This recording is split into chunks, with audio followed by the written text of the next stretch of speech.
What's up, everybody? It is Monday, as always, right here. We are live from Pike's Pub, 455 2nd Street, Pike in Southampton. We got a lot of stuff on the agenda tonight. As always, make sure you're liking and subscribing the show. Follow that Facebook account for Pike's Pub. Follow that Instagram account for Pike's Pub, obviously. And as always, wherever you're watching this on YouTube, on Twitch, on Twitter, on Facebook, on Instagram, you name it, make sure you're liking and subscribing as well. Got a tons of topics, as we always do, for tonight. Get your mind off what's going on tomorrow. We're going to have some fun. We got an open mic like we always do. We got a Monday Night Football game. We got a Sixers game tonight.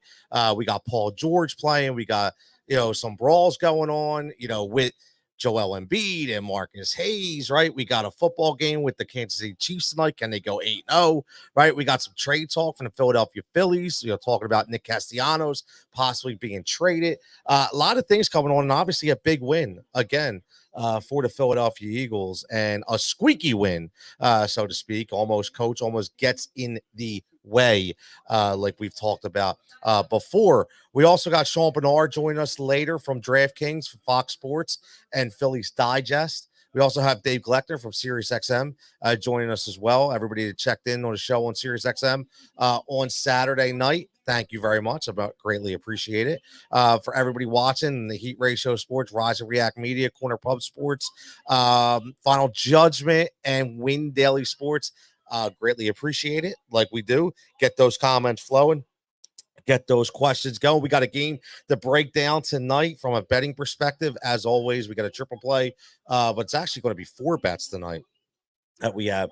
We actually have 4 bets tonight that we like for this game, and we also have the Pike's Pub bonus bet. We're going to run down week 9 in the NFL, like we always do. My man Jake's here. What's up, buddy? How you doing, man? I didn't forget you tonight, by the way.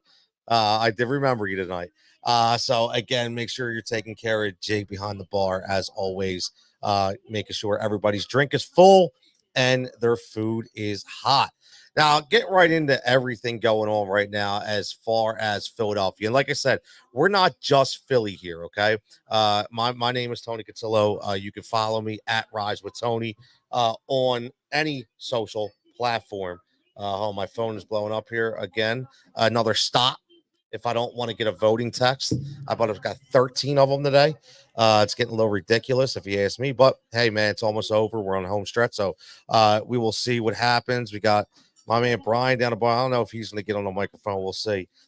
He's always got some interesting opinions, like we always know. Shout out to my man Jeff Ayatarola for the banging soundtrack of the intro for the Tony Cutillo show. And as always, Christy Pressman for the fantastic 4K AI intro, man. She did some fantastic work. So I wanted to give a shout out to my peeps as well. And everybody watching, as always, man, already see you commenting away, getting ready for this show, getting ready for, what's going to go on tonight. But, man, let's get right into the topic at hand. And, I want everybody to check in because I haven't talked about this yet. And I know everybody's been talking about it, and I get it. Sometimes it gets a little old, right? It gets a little stagnant, but I do want to hear, because not everybody that follows this show is talking on other shows, right? And I haven't heard your opinions, and I haven't heard what you've had to say. Okay, what's exactly going on right now? Like, who do you blame in this entire situation? You have Joel Embiid, who everybody's frustrated with the Philadelphia 76ers. Listen, well, no fault of his own. I don't blame him, right? I think this is a complete organizational failure. I continue to say that. Poor Nick Nurse is like a scapegoat getting thrown out there, is sweating and not knowing what to say and just putting on bad. He's been put on the spot, and I think it's terrible, man. No Daryl Morey, no organizational talk. It's been terrible, and it's led to this. Okay, it's led to this. You got Joel Embiid, who we thought was okay, who's not okay. Okay, he's getting ready to be okay. And then listen, I will be honest with you. I'm not going to lie. You know me, I'm pretty transparent.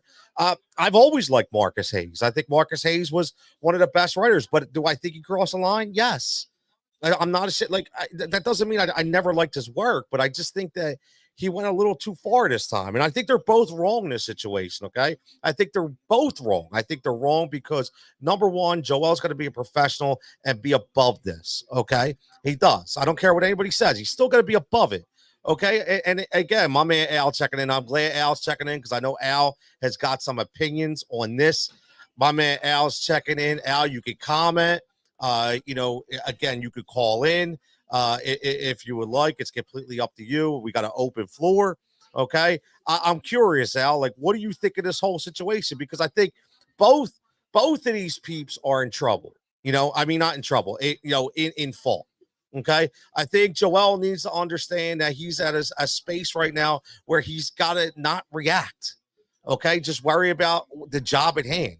And I also think that Marcus draw a line when he brought family into an article that really had no context, right? So I do think that they're both wrong. I'm not holding one over the other, but the thing I want to talk about is the platform that we all have now, right?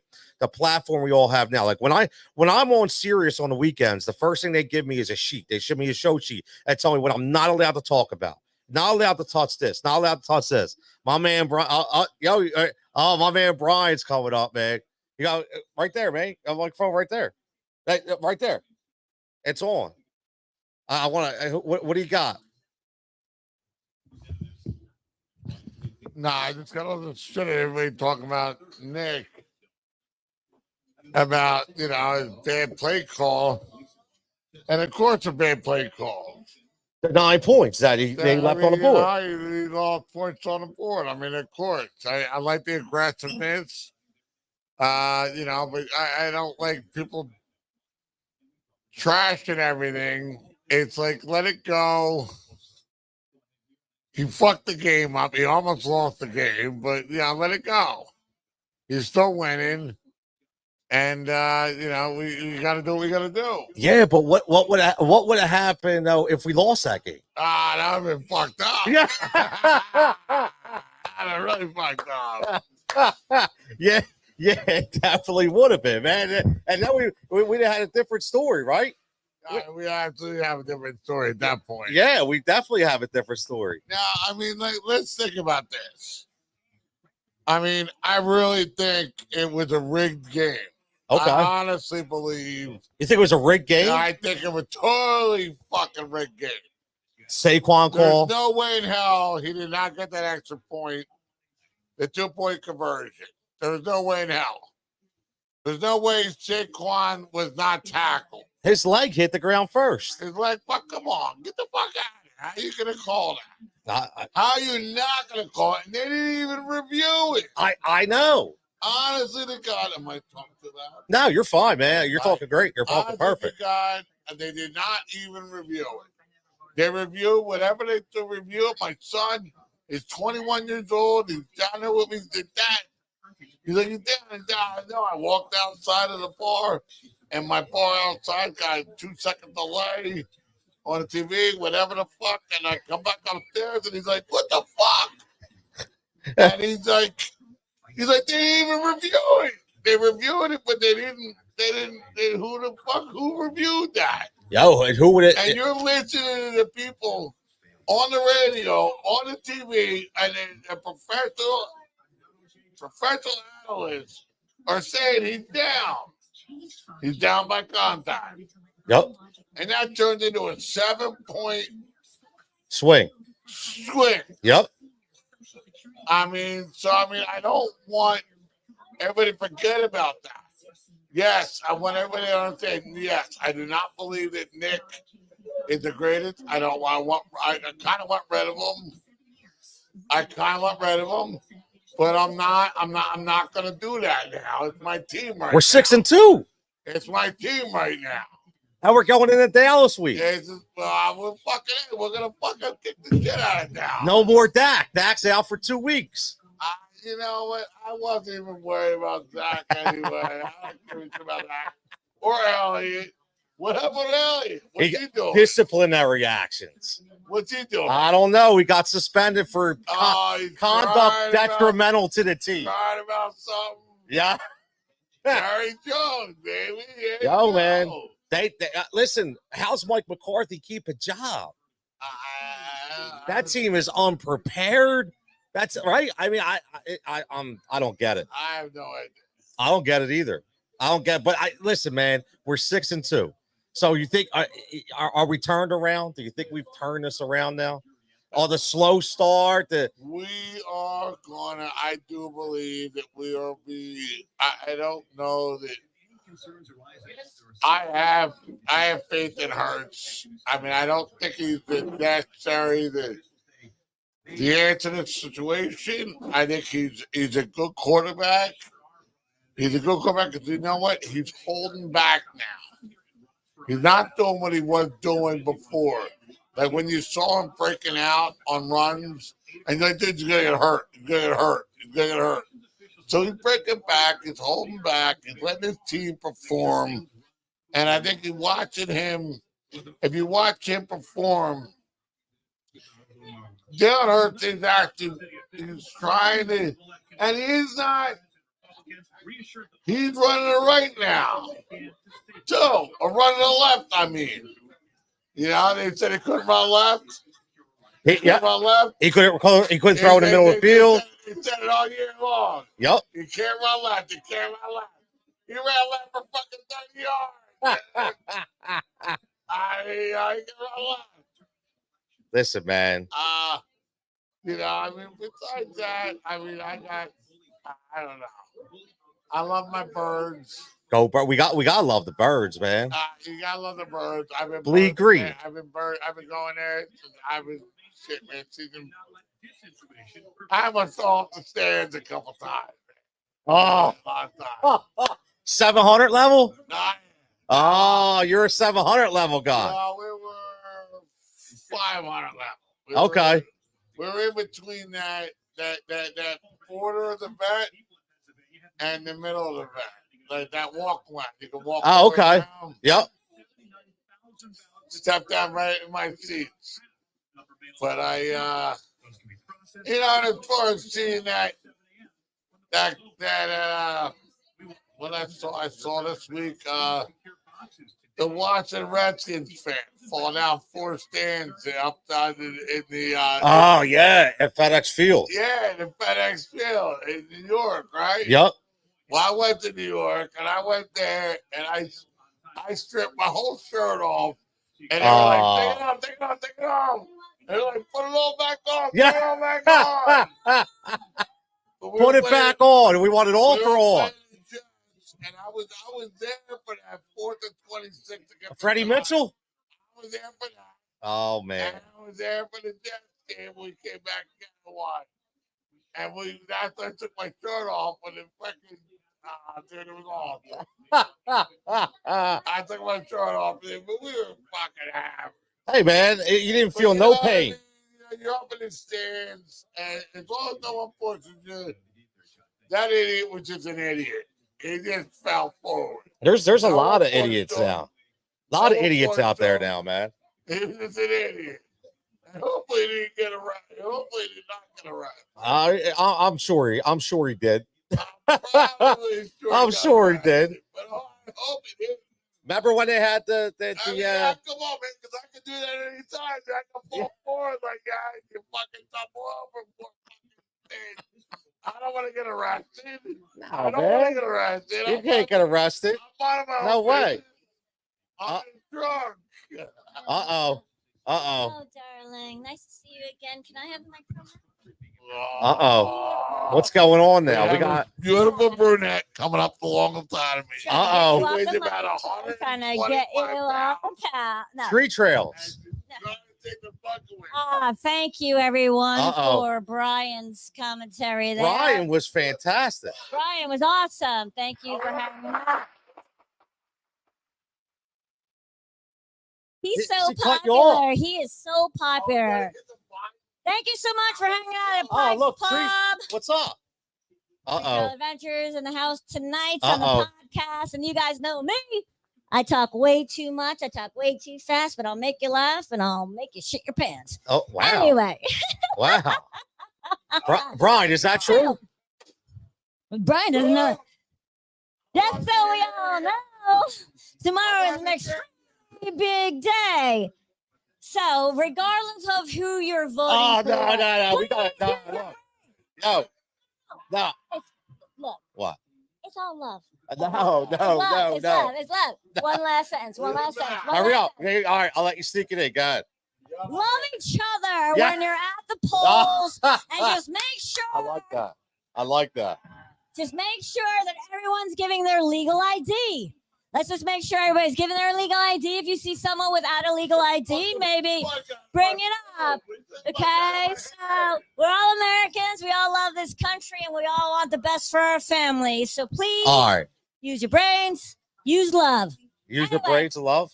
All right. What about Come on, sports? Come on, man. This is a sports show. with the sports. That's a sports show. Look, say hi to everybody. Oh, wait, they can't see me. No, yeah, They right get to there. see Look, me see? now. You're on TV. Look. Oh, I'm on TV. Yes. Oh, I should probably be here instead of you. Who votes for me? Brian wants to be on Instead. TV. Oh yeah, let's see. Okay, come here, Brian. Let's see. Who the fuck did Who would rather see on TV? Me or you? No, everybody wants Brian. No, they haven't seen him. That's why. Brian, they want you, man. They're asking Come for on. you. Who wants Brian? They want to know what you look like. They want to know what you look like. Brian, the bar captain. They want Brian, the bar captain, on here. Come on, Brian. You gonna go? Or you're gonna fall on the table like you just said 2 minutes ago, you double boy. Man. Anyway, so that was a terrible loss for the Mets. Yeah, look, Al wants to know how The many Mets beers. lost the How other many beers have you day. had? I've had 2, not beers. Yeah. Excuse me. You know, Brian's one of those dudes. Yo, I saw. Wait a minute. I saw a martini earlier. I had 2 martinis. Whoa. What is that? Is that you? Maybe. Now we're talking maybe I wish we season. could have. Man, you can't get pregnant if a guy's fucking you in the ass, you stupid ass. I'm trying What? to get on stage. Yo, What this are is you like doing? bar. This turned into barstool. I think this is barstool, man. Can you turn it? No, it's that, man. No, we don't Oh, want that. No. Nobody wants to see what Brian No. is doing right now. No, For some reason, look, it's Brian the he's bar mad at captain. me. I got Brian the bar captain. Brian the bar captain's mad at me because I They took want his... Brian the bar captain speak. Come over and see. Come over and show him what you look like, you beast. Come on over. Look, Come on. Oh, we're all going to make noises now. Now this is what we're doing. So, This yo, Pike's Pub. Pike's Brian- Pub. Where we at? And this guy's fucking, he's putting his butt out in front of us. for Oh some man, reason. I don't know what's I going on. wish He's that a we Dallas fan. This is what happens when you have Dallas fans. You are not a Dallas fan, you motherfucker. You are not. All right. Half of me hates you. The other half, Yeah, I do listen, like look, you got a fire. Al says you're a firecracker. no duh. Sorry, I'm not screaming like a behemoth like this fucking guy is. I don't know what's Trying to going have a on here, man. conversation About life. Brian wants to talk about Nick Sirianni. Who's Ariani? Saying she don't know who Nick Sirianni is. Oh, maybe if I shook my ass, you guys want to talk to me. Oh look, what's No, but that's going not on happening. here? It's not gonna happen. Yeah, Here you go, guys. But if you turn the camera around, I can't. It's in a perfect spot. know, I'm telling It's in a perfect you spot, man. I don't know what's that going they on would here. not That wanna Pike- look this is why you got to get down here to Pike's over Pub, man. me. Okay, just That's why I got to get down here to how Pike's Pub. We're how talking. Are you in heat? Are you in heat? I am not in heat. I don't know what that's all about. You're in heat. I'm not in heat. You're in heat. I'm not in heat. I'm not in heat. Well, we're gonna I'm get to in some bets for fucking tonight. What's your bets menopause, for tonight? What are you betting on tonight? Menopause. Wow, man, what is going on here? I've been I'm not hijacked, hate. by the way. Oh, it's I've not my been- fault. These I- people make I've- killer I've been espresso hijacked. martinis again. Espresso martinis. Espresso. I And saw the again, martini what kind earlier. of person is this? He's mooning in the background. Look, this is my man Chef. Say hi to my Is man this Chef. the kind of like sounds you make in bed, Brian? You're like, ah. Look, say hi to my man Chef. Hi, chefs. Chef's the man. Hi, chef. He hits a lot of bets. You shouldn't gamble. Oh, why? Why call gambler or something like that? 1-800-GAMBLER. No. It's Yeah, it's called 1-800 it's Gambler. 1-800. I'm telling you, it's called 1-800 Gambler. Is that? Yes. Yes. You need a couple of seconds. That's what she He need- said. I knew that. Wow. Oh, Wow. Oh, look, he's making a I'm leave awake now. now, Brian. I don't know what's going on here, I'm man. awake now. You want to talk? Oh, you're going to call back? We're going to take a 5-minute We're break. going to take a 5-minute. We're going to take a 5-minute break. Get his brains out of the toilet. He's got some good points. Of He's what? got some good points, man. We're I know talking. he knows sports. I know he knows. Okay, so I'm just fucking with him. Two different people. why not? Listen, There's a commercial break. not yet. Yeah, Not yet. well, They're back- that was 8 because we were minutes. bored with what you were saying. 8 minutes. I was bored with what you were saying. Yeah, but nobody else was. Well, sorry. That's I'm what a happened. We were powerhouse. getting a good I'm a conversation powerhouse. here. All right, here you go. Sorry, guys, for interrupting. I was bored, so She needed a martini break. exactly. No, Right? I'm drinking water now. You're drinking water now? I'm drinking Oh, water. I now. think that's good. It is. Good, right? You Yes. gonna be here all night? No, What time? Why not? because I'm drinking water. Love it. Goodbye. Yo, tree trails. Goodbye. Tree trails. Right? No, don't. Yes. Yeah, right there. Look. There, Tree Trail Adventures. that sold a couple tickets. You know what? Mark it the way you can mark it. There it is. Bye-bye. Mic drop. Look at that. Look at this. Mic drop. Man. Woo. Yo, another round of applause. There we go. Beautiful, right? That was a beautiful audition there. I like it, man. That's the second time we had and Brian, whatever Brian was doing, I don't know, but Brian is the man. Maybe we'll get the bar captain back up here later, man. We'll get the bar captain back up here later. But Al, let me get to your comment, man. It got a little off the rails here. Al says Joel can't out his hands on anybody, but that clown had no business talking about his deceased brother and his son.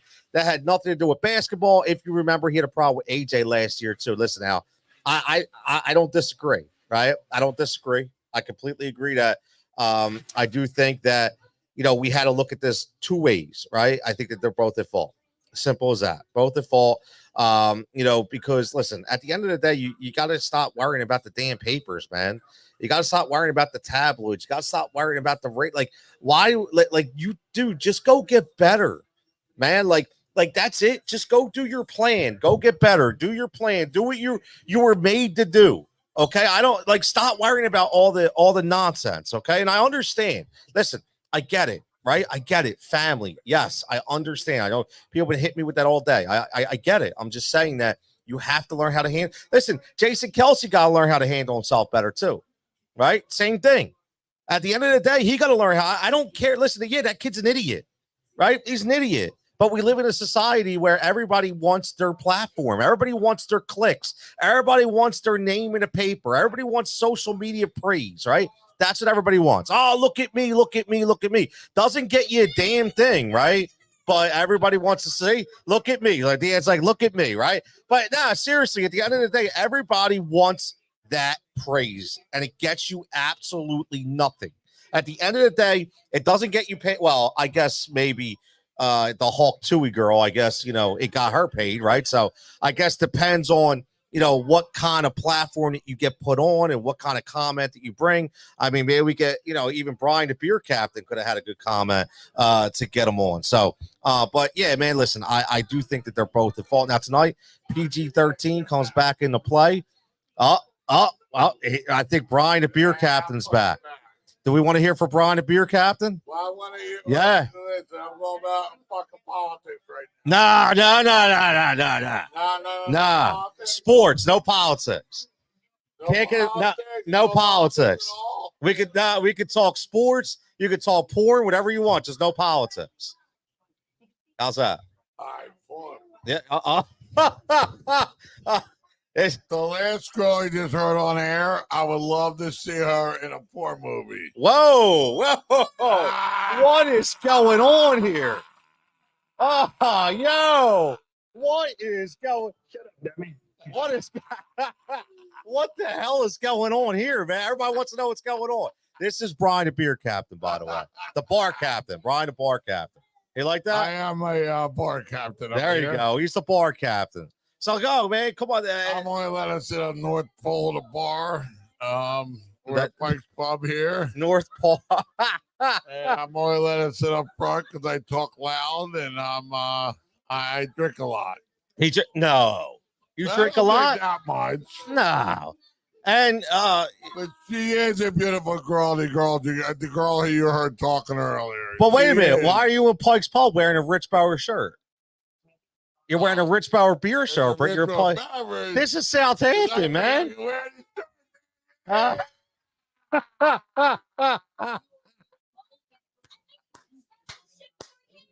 Oh man, this is why you got to be down here. You got to be down here to get involved here at Pike's Pub. Back in the church says. Yeah. Everybody got to get involved here at Pike's Pub. 455 Second Street Pike, man. We got more to come. We got more. The bar captain here, Mr. Brian. We're hearing from I forget. Is it Deanne, right? Is it Deanne? What's her name? You don't know. You just want to see her in a porn movie, but you don't even know her name. She's got nice feet. I know that. Whoa! What is going on? Like Rex Ryan stuff going on here, man. Now we're talking about feet. Oh man, come on. I tell you, I remember this guy. He's a foot addict. He got a foot fetish. I remember this guy. Yeah, see. I knew you do. I remember this guy. He always takes her shoes off. He was running after chicks' feet, man. I remember. She was always so quiet forever, dude. All of a sudden, she broke out of her shell. I don't know why the fuck she broke out of her shell, but she was so quiet. She was. I all of a sudden, though, she was woo. Yeah. All of a sudden, she never said a word. And now she's like this gutso girl. She's like God bless her. She's like RTO, Art Terrell Owens. She's like Art Terrell Owens, man. I love it. Yeah, hey man, she's I absolutely love it, man. She can do whatever the fuck she wants to do. Yeah, I'm with it, man. She's hot. She's good looking. Wait a minute, ain't your wife here? I don't know who the fuck she even is, really. I've been coming in for a couple of years now. You don't even know her? I really don't even know her. She's just in the same fucking spot all the time.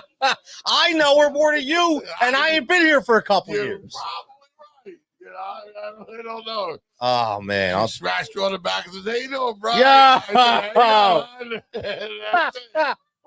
But I check her feet out all the time. Dude, what is wrong with you with the feet? Yo, man, I'm married. My wife's down there, too, by the way. I know she is. I remember. You were trying to get her feet, too. We got foot fetishes going on here at Pike's Pub. We got Rich Sparrow beer and soda going on here at Pike's Pub. We got a lot of fun going on here at Pike's Pub, man. We're going to have a fun night. Chris has got something to say. Chris has always got something to say. He say he ain't got shit to say. Chris has got nothing to say. No, he's zipped tonight, man. He's got nothing to say. I think they're letting you take it. They're letting you take the wheel, Brian. I'll be back. All right, he'll be back. Brian will be back. Brian will be back for everybody. Hopefully, he's not back barefooted. That's all I know. Drunk. Yeah. Come on. Drunk. Nah, come on. I'll cut them off. I'll cut them off. Got to cut them off. Politic talk is cut off. You can talk about feet all you want, but no politic talk.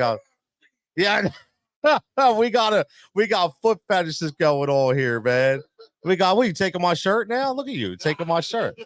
There ain't no feet. There's no feet in there. But yeah, man. Listen, man. It's always live and always having fun. Brian's back. Love you, sweetheart. Yeah, I think you should buy her a martini. That's what I think. Deanna. I think, yeah. She likes what? Princess Diana. I said Deanna. Die. Oh, die. All right, so you need to buy her a martini now. Deanna. Yeah, Deanna.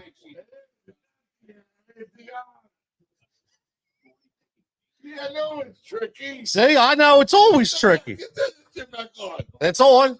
They told me Deanna. No, it's Deanna. Deanna. That's I fucked up. Deanna. And it's been like, I don't know, it's been probably, I don't know, at least, I don't know, 6-8 months. She's been Deanna for 6-8 months. Probably at least. It's another she edition. Came in real quiet and sat there all by herself. Of the Jerry Springer Show. And then all of a sudden she was in Indian style. What are we talking? Put her feet up on the bar. Drop her shoes. And yeah, she's got a hot. What is going on here? Are we making love connections here at Pike's Pub, man? We're making love connections here at Pike's Pub. Bro, you're getting the eyes, man. You're getting the eyes, man. I see the eyes. Look. I get no eyes. Oh, yeah, you're getting the eyes. Yeah, man. You're getting a hook. We're gonna get like the Showtime with the Apollo, that little clown come out. But yeah, she's a little kitty and like kind of like nuts. Oh man. So she's one of those. She's one of those. That's okay. Hey man, everybody got their type, bro. Everybody got their type, right? You got it, bro. Brian again. Brian, the bar captain. Oh, my man, he'll be back. We're talking birds. We're talking Phils. We're talking Sixers. We're talking bets. We got some bets for tonight. We got NBA bets. We got NFL bets, man. We are definitely having some fun. Speaking of that, let's get right into the bet for tonight because it's been getting a little crazy here. I want everybody to get their bets for tonight. So this is the HRS triple play of the night, actually a quadruple play. Going 4 picks tonight in the parlay for WinDailySports.com. And again, make sure you subscribe to WinDailySports.com. Use that code word HEAT, HEAT, get you 50% off. We do not tier memberships, which means our membership covers everything for $25 a month. You will get every single sport, every optimizer, every prop model, every expert chat, every premium Discord room, everything, every sport, even tennis and League of Legends. So make sure you check that out right here. But we're going to get into the Pike's Pub triple play bonus bet powered by Win Daily Sports.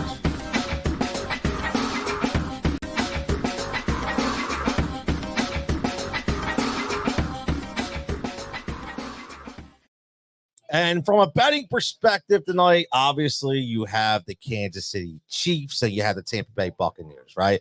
You have one in a great defensive coordinator, okay, or a great defense, I should say, and defensive coordinator in Spags for Kansas City, who's unbelievable, who will absolutely try to do whatever he can to stop Baker Mayfield. And then on the other side, you have a really hurt defense in Tampa Bay that should be able to be exploited.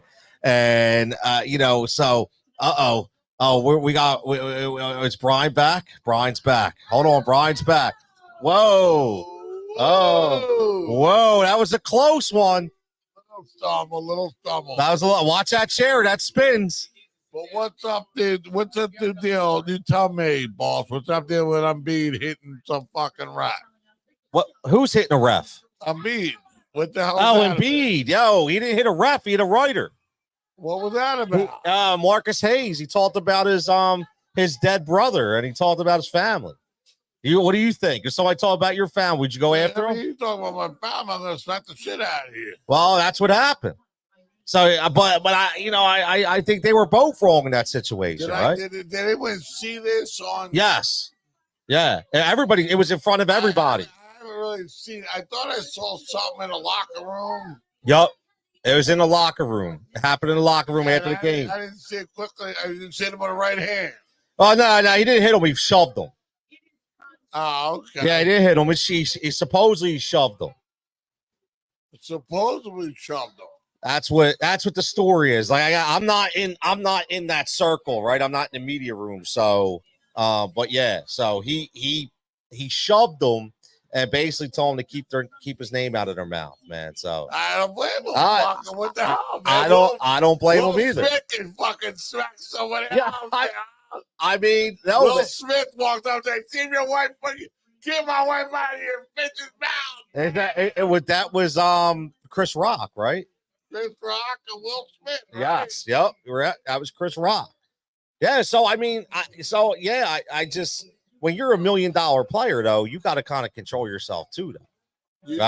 You do, absolutely. So you got to take it in stride. You got to be like, want to take jurisdictions or shit that happens against you that can keep you from playing. That's true because now the league. That's all you really worry about. I'm not worried about lawsuits and shit like that. You're right. Worried about that outside.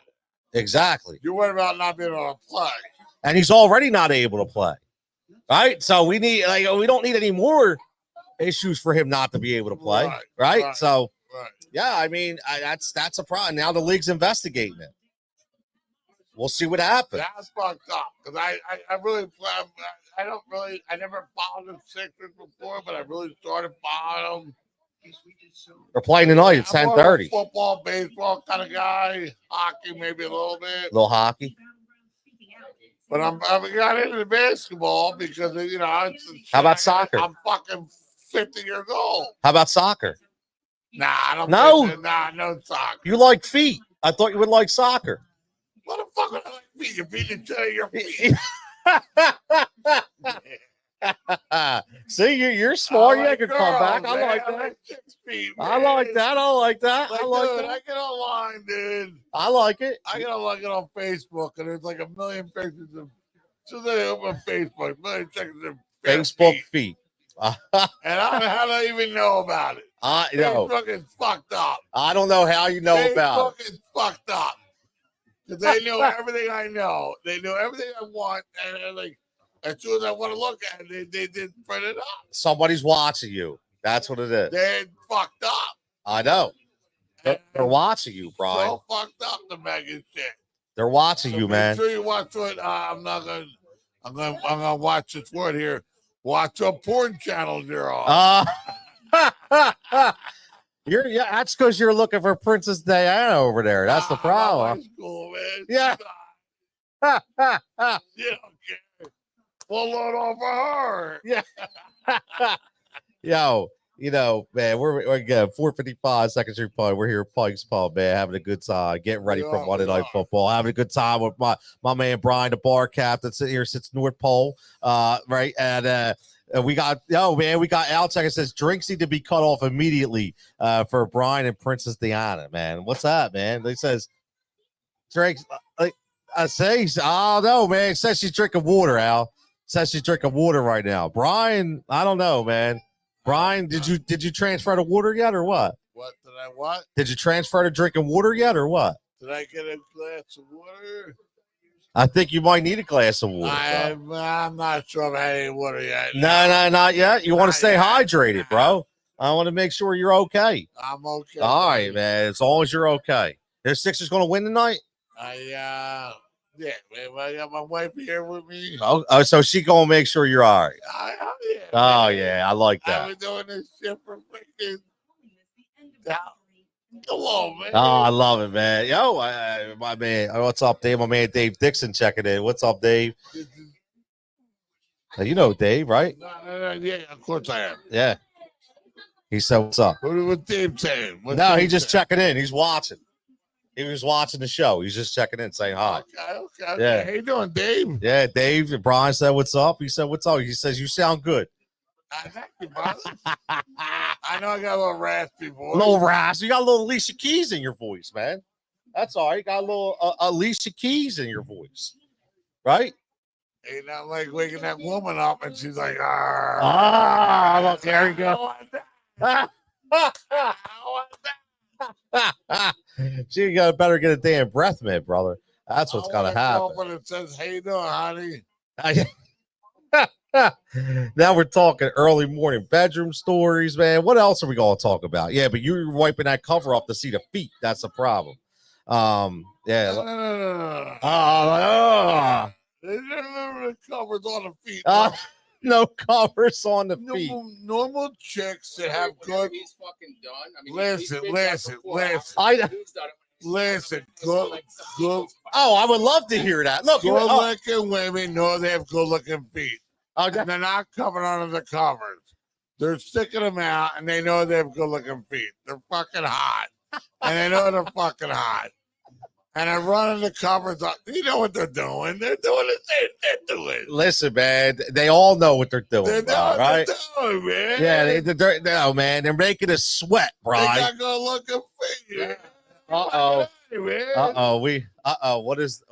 we got here? Oh, wow. Management just sent us a note. It's Brian really is important. cut off from the management. Microphone. From Look at the that. microphone. What's that Brian about? is cut off from the microphone. So anybody else who wants to Who's give Mike? their Mike's the big guy in the fucking kitchen. No mic. Mike's in the kitchen tonight? No, There's no mic. from this mic for a phone. That's Beat it. MIC. Anybody We got an uncut show, Al. We don't know what's going to happen next. on this Make sure you're microphone. tuned in, man, because you never know what's going to happen. Now, we got a wrestling match going on here at the bar. Happy birthday to you. Whose birthday is it? Happy birthday That's to all that- you. Not my Happy birthday, Brian's wife yesterday. Happy birthday What is going on to you. All right, we got to get back to some sports talk here, man. We got to get back to some sports talk. I don't know what's going on here. We got my man Sean Bernard coming on at 7:15.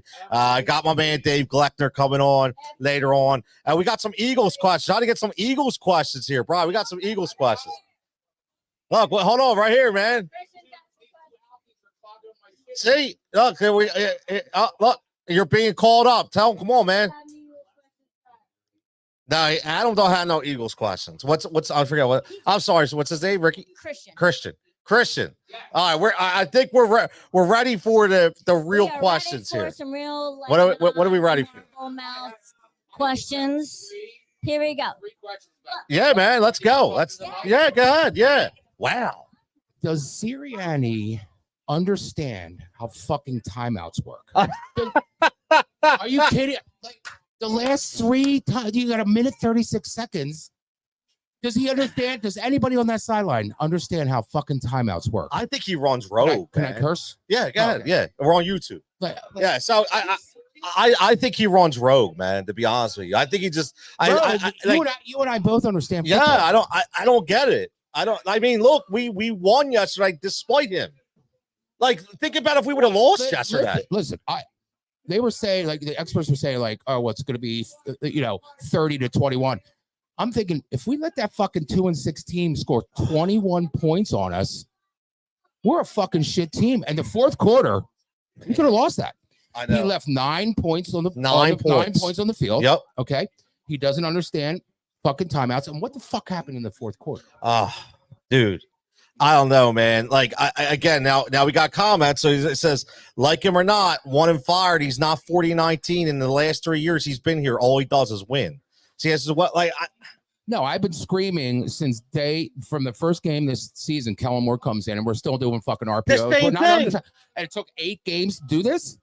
Because that wasn't look at the success we've had. That wasn't Kellen Moore's offense, right? I don't. It couldn't have been Kellen Moore's offense. But he did it in Dallas. He did it in San Diego, wherever the fuck he was.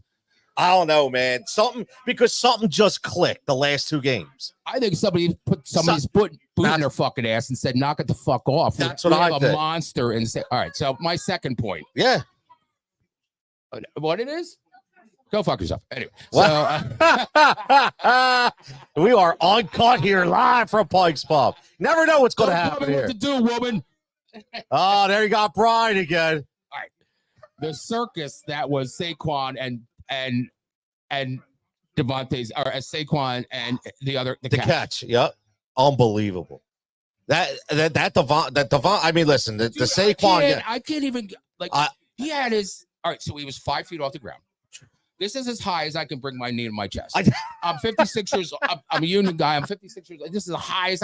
His shit was in his fucking chest. And he was 5 feet in the air. And Smith catch was. That catch one-handed. And told, how does that even happen? His little, like, his 110-pound body dragging those little fucking toes. Dude, That's great. That's going to go down as one of the best catches we ever Unbelievable. seen. Unbelievable. It really is. Unbelievable. And the throw was just as that was a good, dime. That was a dime. right? That was I a mean, dime. Listen, remember what we did with McNabb? He was a running quarterback. Yep. You're probably not that old. You're like 20? I went 46. Yo, I like you, brother. I like you. So what am I, 20? So Donnie, right, was a running quarterback, and they nixed it, right? Yep. We want you to be a pocket quarterback. Yep. And then that didn't work, but then, Nope. they rolled him the fuck out. Yes. Let him do his was thing. Deadly. Yes, he was. And listen, what are they doing with Rolling Jim? them out. That's it. That's it, I man. agree, You man. know what I Like, mean? I've been saying that. Like, what are we doing? Like, let him play. Let him be him. Get him out of the fucking pocket so he can see the field. He doesn't make good decisions. Well, But do you notice they do that with everybody? They've done it with Lamar. They've done that's true. No, you're right. You're right. But I mean, like, it's you got a why 6'5" white quarterback. What? He sees that you get up the line of scrimmage. The smart quarterbacks already know where they're going. the problem is. Like, you watch Josh Allen, right? And you watch.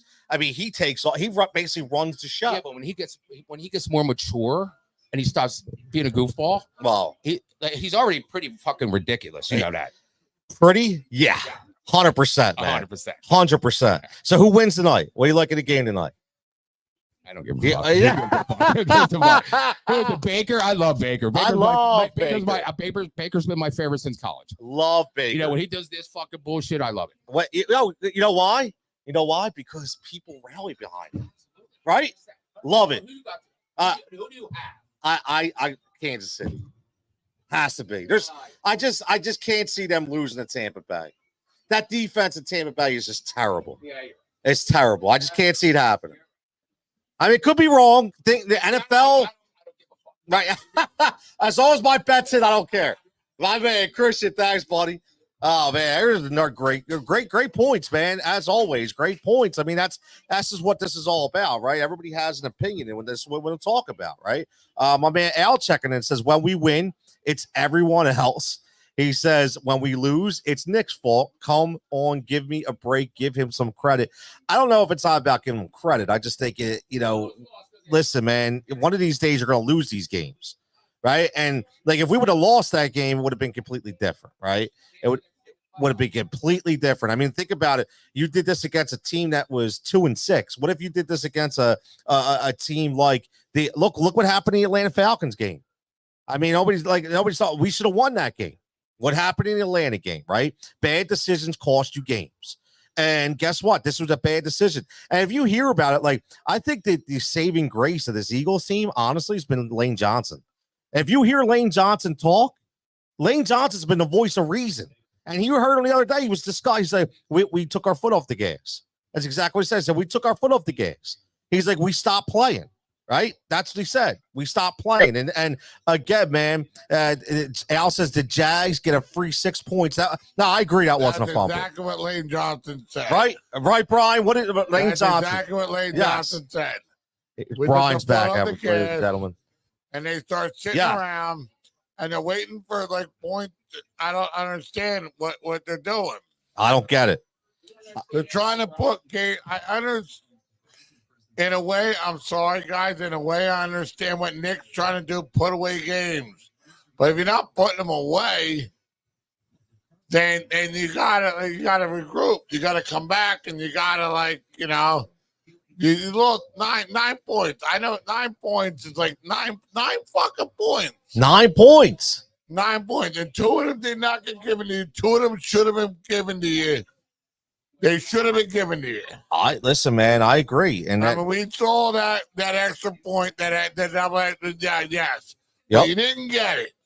You did not get it, and then you decide to kick it, not go for the fucking, and just go for the points. Just go for the points, and it could have cost you, man. It could have cost you. You know, and then all of a sudden you're struggling. Yes. And and your team's like looking at you like, "What the fuck, coach?" And that's what they get. So teams looking at you like, "What the fuck, coach? What do you want us to do?" Yeah, we're trying, boss. I'm They're sure. gonna start fucking working with us. I'm sure We're he'll not be working talking with to. you. We're fucking working for fucking the team. We're all working for the team, coach. They all want to You're- win. You're fucking it up. They all want to win, And I man. guarantee you, every one of them guys on that team will like fucking kick the fucking field goal. How many times did he tell you he was a football coach? 100? No, he never said he was a football coach. See, you gotta tell me you're a football coach. No, I never told him that. Why would I tell him that? You don't sound like one, but you were. Yeah. Well, why the fuck would I kick the fucking points? Yeah. What would you have done, Coach Brian? Get the fucking, not the extra point. Nah, I gotta go for the field goal. Yes, the field goal. Yes, Yes. the Got to go to goal, field. Yeah. absolutely. Yes. I The agree. extra points. I understand you're trying to get it back. You lost one or two. I get it. You're trying your push shit, but it didn't work. It didn't work. It didn't work. It didn't work twice. I know. And I mean, it's just stupid not to go for the fucking 3 points. And guess what? He's not going to go for it again. He's going to continue to do this, man. I don't believe he is. I believe he's gonna listen to us. I I mean, believe there's a point of trying to be aggressive, and then there's a point of being stupid. yes. You know who? Wait. Yeah. You know who learned that?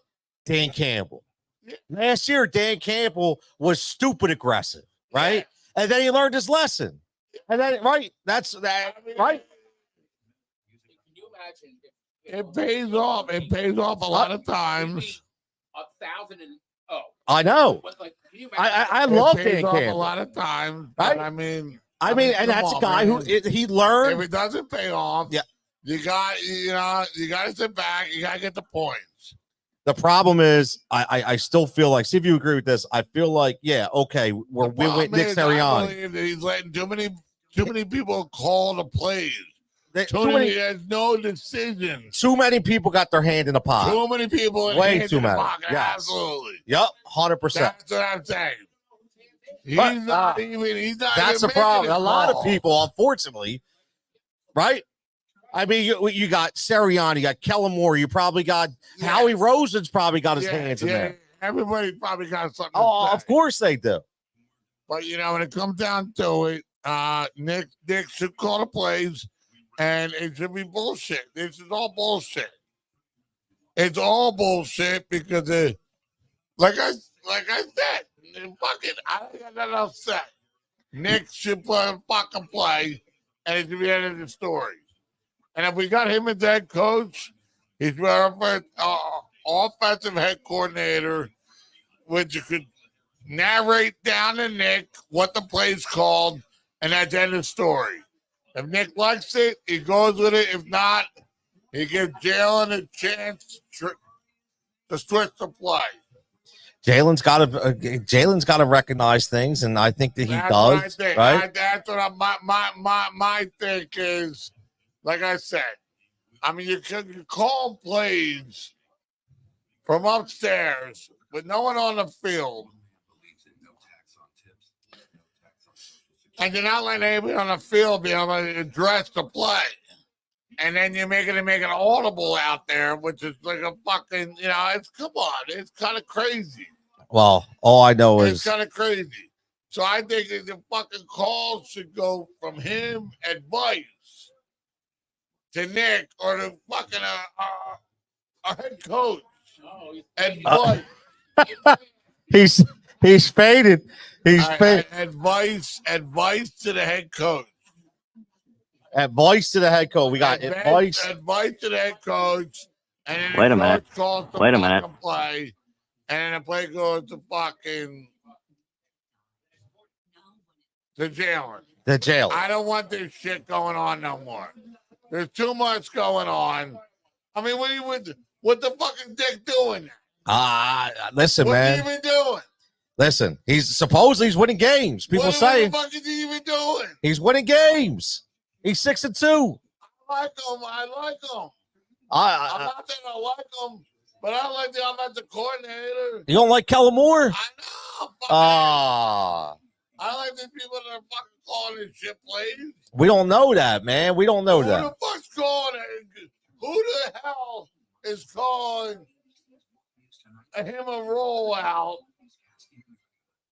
Hurts had a rollout. Okay. Third quarter had a rollout. Do a fucking rollout. What do you got? 4.3 yards? Okay. It was design play. I hate that. Oh, when they do the design draw up the middle too. I hate it. You hate that. No, I hate that design. You know, you watch the other teams and they get design plays where these guys are fucking protected. Josh Allen. They got everybody else going the other way. They got the safeties going the other way. Get the safeties going the other way. Don't bring the safeties toward fucking Jalen Hurts. Don't bring them in. Just let him get hit. Let him get hit by a fucking tackle. Let him get hit by a fucking not by a safety. No, you can't Not get. by a free safety. Well, we don't want to get our quarterback hurt, right? I mean, that's the thing. We don't want him to get hurt. You know what? Hurt. I mean, what do we? Who do we want? Who's our backup? But I mean, you watch the game. The fucking it. What do you look? Which game? We had a lot. Yeah, Tony, you need parent advisory on. Yeah, I'm gonna FCC, right? No FCC rules here, Al. 1 o'clock game, and we were like, "What the fuck are these play calls that these guys are playing that we can't play these play calls?" And it's like, you know, you got to get Jalen Hurts outside of the pocket. And you got to let get him outside of the pocket. You got to let him run. And you got to make sure he can't get hit. Perfect. Can't get hit, man. You can't get hit. What you got, Christian? Can I ask? I want to ask you and all your listeners. Yeah, what's up? Last year when we were 10-0 or whatever, were we playing fundamentally good football? No. They were. No. Perfect. We were getting by. Accidental. Yeah. Accidental. Yes. Right. Yes. And you know why we all love Chase Utley? I love Because Chase. he's fucking fundamentally sound. Yep. If anybody, you or any of your listeners ever played sports, you want to be, you're taught from a little kid fundamentals. Yes. 100%. Right. 100%. 100%. Yes. You know, and we knew it was a sham last year. Every fucking game, we're like, Yep. oh my God, they're fucking terrible, but they kept winning, and then the bottom fell out of it. The whole, yeah, something. Exactly. Right. Exactly. It's almost like everything was like the Atlanta game this year, man. Like, it was like we were, and then we just never put our opponents away, and we were still making mistakes, but we were winning. And right? and Still the other thing, again, 56 years old. Every fucking great Philly team of all time would play down to their competition, like we did yesterday. Like we would do with the Marlins, with the Phillies all the time. Like how much would that? Yeah, fucking right? Serious. All the time, man. 2-16, you let up 23 fucking points. The fuck out of here. I in know. your house. In your house. Drive me crazy. In your house, and they didn't even have dirt. They weren't even healthy, man. Drive me crazy. It's nuts. It's I know, man. Good point, Christian. It was a good point, Christian. Brian Barr captain's back. Christian. I hate the way they fucking play down to it. Yeah. But we play down to other teams. I mean, it's unbelievable that we you know, the way we played this week is so bad because we have so much potential. We do have a lot of potential. We have a lot of potential. Shaquan fucking slammed. You don't run the ball. Yeah, but you ran the ball 30 plus times. I know, but that was after they realized they couldn't pass the ball. Yeah. They realized they couldn't pass the ball. I don't know, man. Jalen looked pretty good, Bri. I don't know. They scored. They got 7 points in the first quarter. Finally. Finally scored in the first quarter. But that was a pass play. So Saquon did not run at all. No, but he caught it. Right. So, but I mean, just look at this. Look at this stuff, dude. It's so bad. They need to balance it out, and I think they'll be a perfect team for a run. Now, I'm not saying that they're gonna, going to the Super Bowl. You making a Super Bowl run? I think they're gonna win the Super Bowl. Okay. And I don't think there's any team out there. I think Detroit Think Detroit's the best team in football? They look good. They do look good. They do look good. They look pretty unstoppable.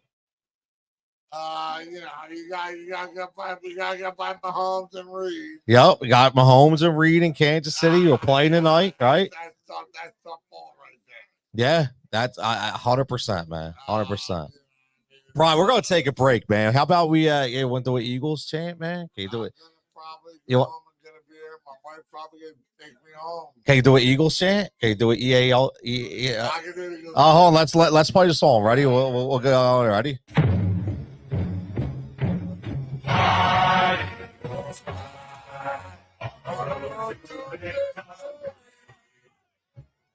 Yeah, Brian, you're killing it.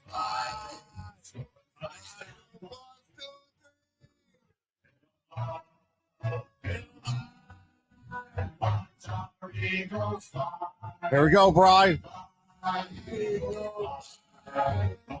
want to hear a pig?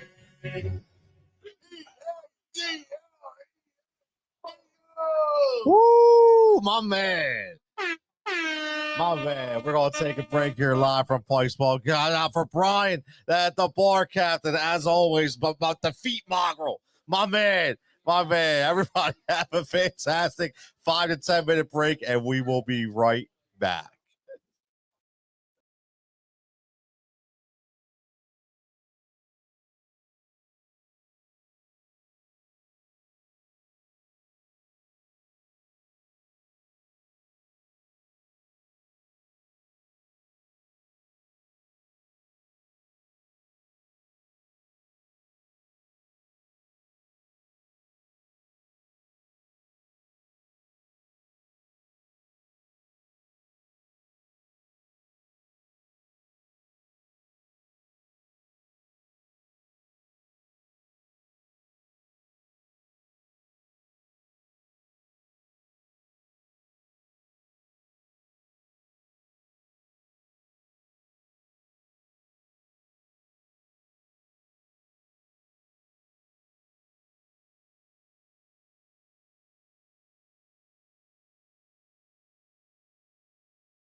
And we're back. We're back live right here again. This is the Tony Cutillo Show here live from Pike's Pub. A little uncut version earlier in the first hour. This hour get a little down to business. We get the bets going. We got my man Sean Bernard going to join me in about 5 minutes via remote from Fox Sports, from Phillies Digest, and every DraftKings. He does so many different things. We're going to talk a little Monday Night Football, a little Sixers preview tonight. Can't wait to get into that. Got my man Dave Gleckner join me from SiriusXM, one of my co-hosts there on the weekends, talking a little NFL recap, week 9, what's going on for NBA tonight. But real fast before Sean comes on, let me go back. And again, like you give you guys what I'm betting for tonight. As always, the HRS triple play, but this is going to be a quad play, man. We're going all 4. We're going 4 plays tonight. I'm going Pat Mahomes over 1.5 touchdowns. Rashad White over 3.5 catches. Mecole Hardman over 7.5 receiving yards. I love that bet. There was a Ray Davis bet I hit on yesterday. It was over 2.5 yards. I don't know how that snuck in there. Mecole Hardman gets this one on 1 catch. And then we got Travis Kelce over 5.5 receptions. So like that bet, that's a plus 850 parlay. 4 legs, and like I tell everybody, like we do, powered by Win Daily Sports. Get over to windailysports.com. Use that code word HEAT, HEAT. You'll get your 50% off membership over there to get all our prop models and optimizers and everything we have to offer over there from every single sport, no tier coverage. And again, you can bet it right there and get the free plays as well. Now, Pike's Pub bonus bet, like we always do, courtesy of my man Matt McCarthy here at Pike's Pub. We got the bonus bet, which is Travis Kelce, anytime touchdown tonight. Listen, this is a team on the other side with Tampa Bay. Their defense is absolutely horrific. They are giving up some major plays in the secondary. And again, I just think that this is going to be a complete annihilation, to be honest with you. I don't see Tampa Bay standing with this team tonight. I don't. I'm a Baker Mayfield guy. I love his moxie. I love his grit. I just don't think this team right now, with the talent that they have lost, for the time being, is going to be on there. My man Adam checking in says he's got Sterling Shepard, ATD, and Baker Mayfield. Now, I could see the Baker Mayfield shot, right? I could definitely see that. I think DeAndre Hopkins has a good game tonight for Kansas City. And again, Sterling Shepard is a guy that runs really good routes, can get open at will. He was the guy, like we always said, he was the guy that unfortunately had some bad knee injuries in New York, and now he's over here in Tampa Bay. So again, make sure you lock that in, man, because listen, we hit some parlays the other night. We hit some parlays. Actually, we hit the 2 parlays yesterday. We hit a plus 850 and a plus 770.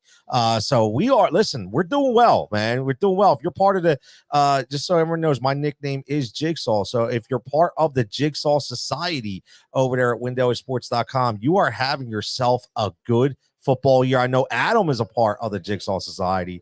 He's been betting on NASCAR. He's been hitting on all kinds of stuff, man, because that's what we do at windailysports.com. And at perfect timing, I got my man checking. I'm going to bring him out of the green room into here again. We are live right here from Pike's Pub, 455 2nd Street Pike. We went uncut for the first hour. We had some really interesting conversation from the patrons here, from our bar captain, Brian. Some great questions by Christian and Princess Deanne, who came up here as well. And now we're going to get to some business. I'm sorry, Princess Diane. I'm sorry. All right. I'm sorry. I messed it up again.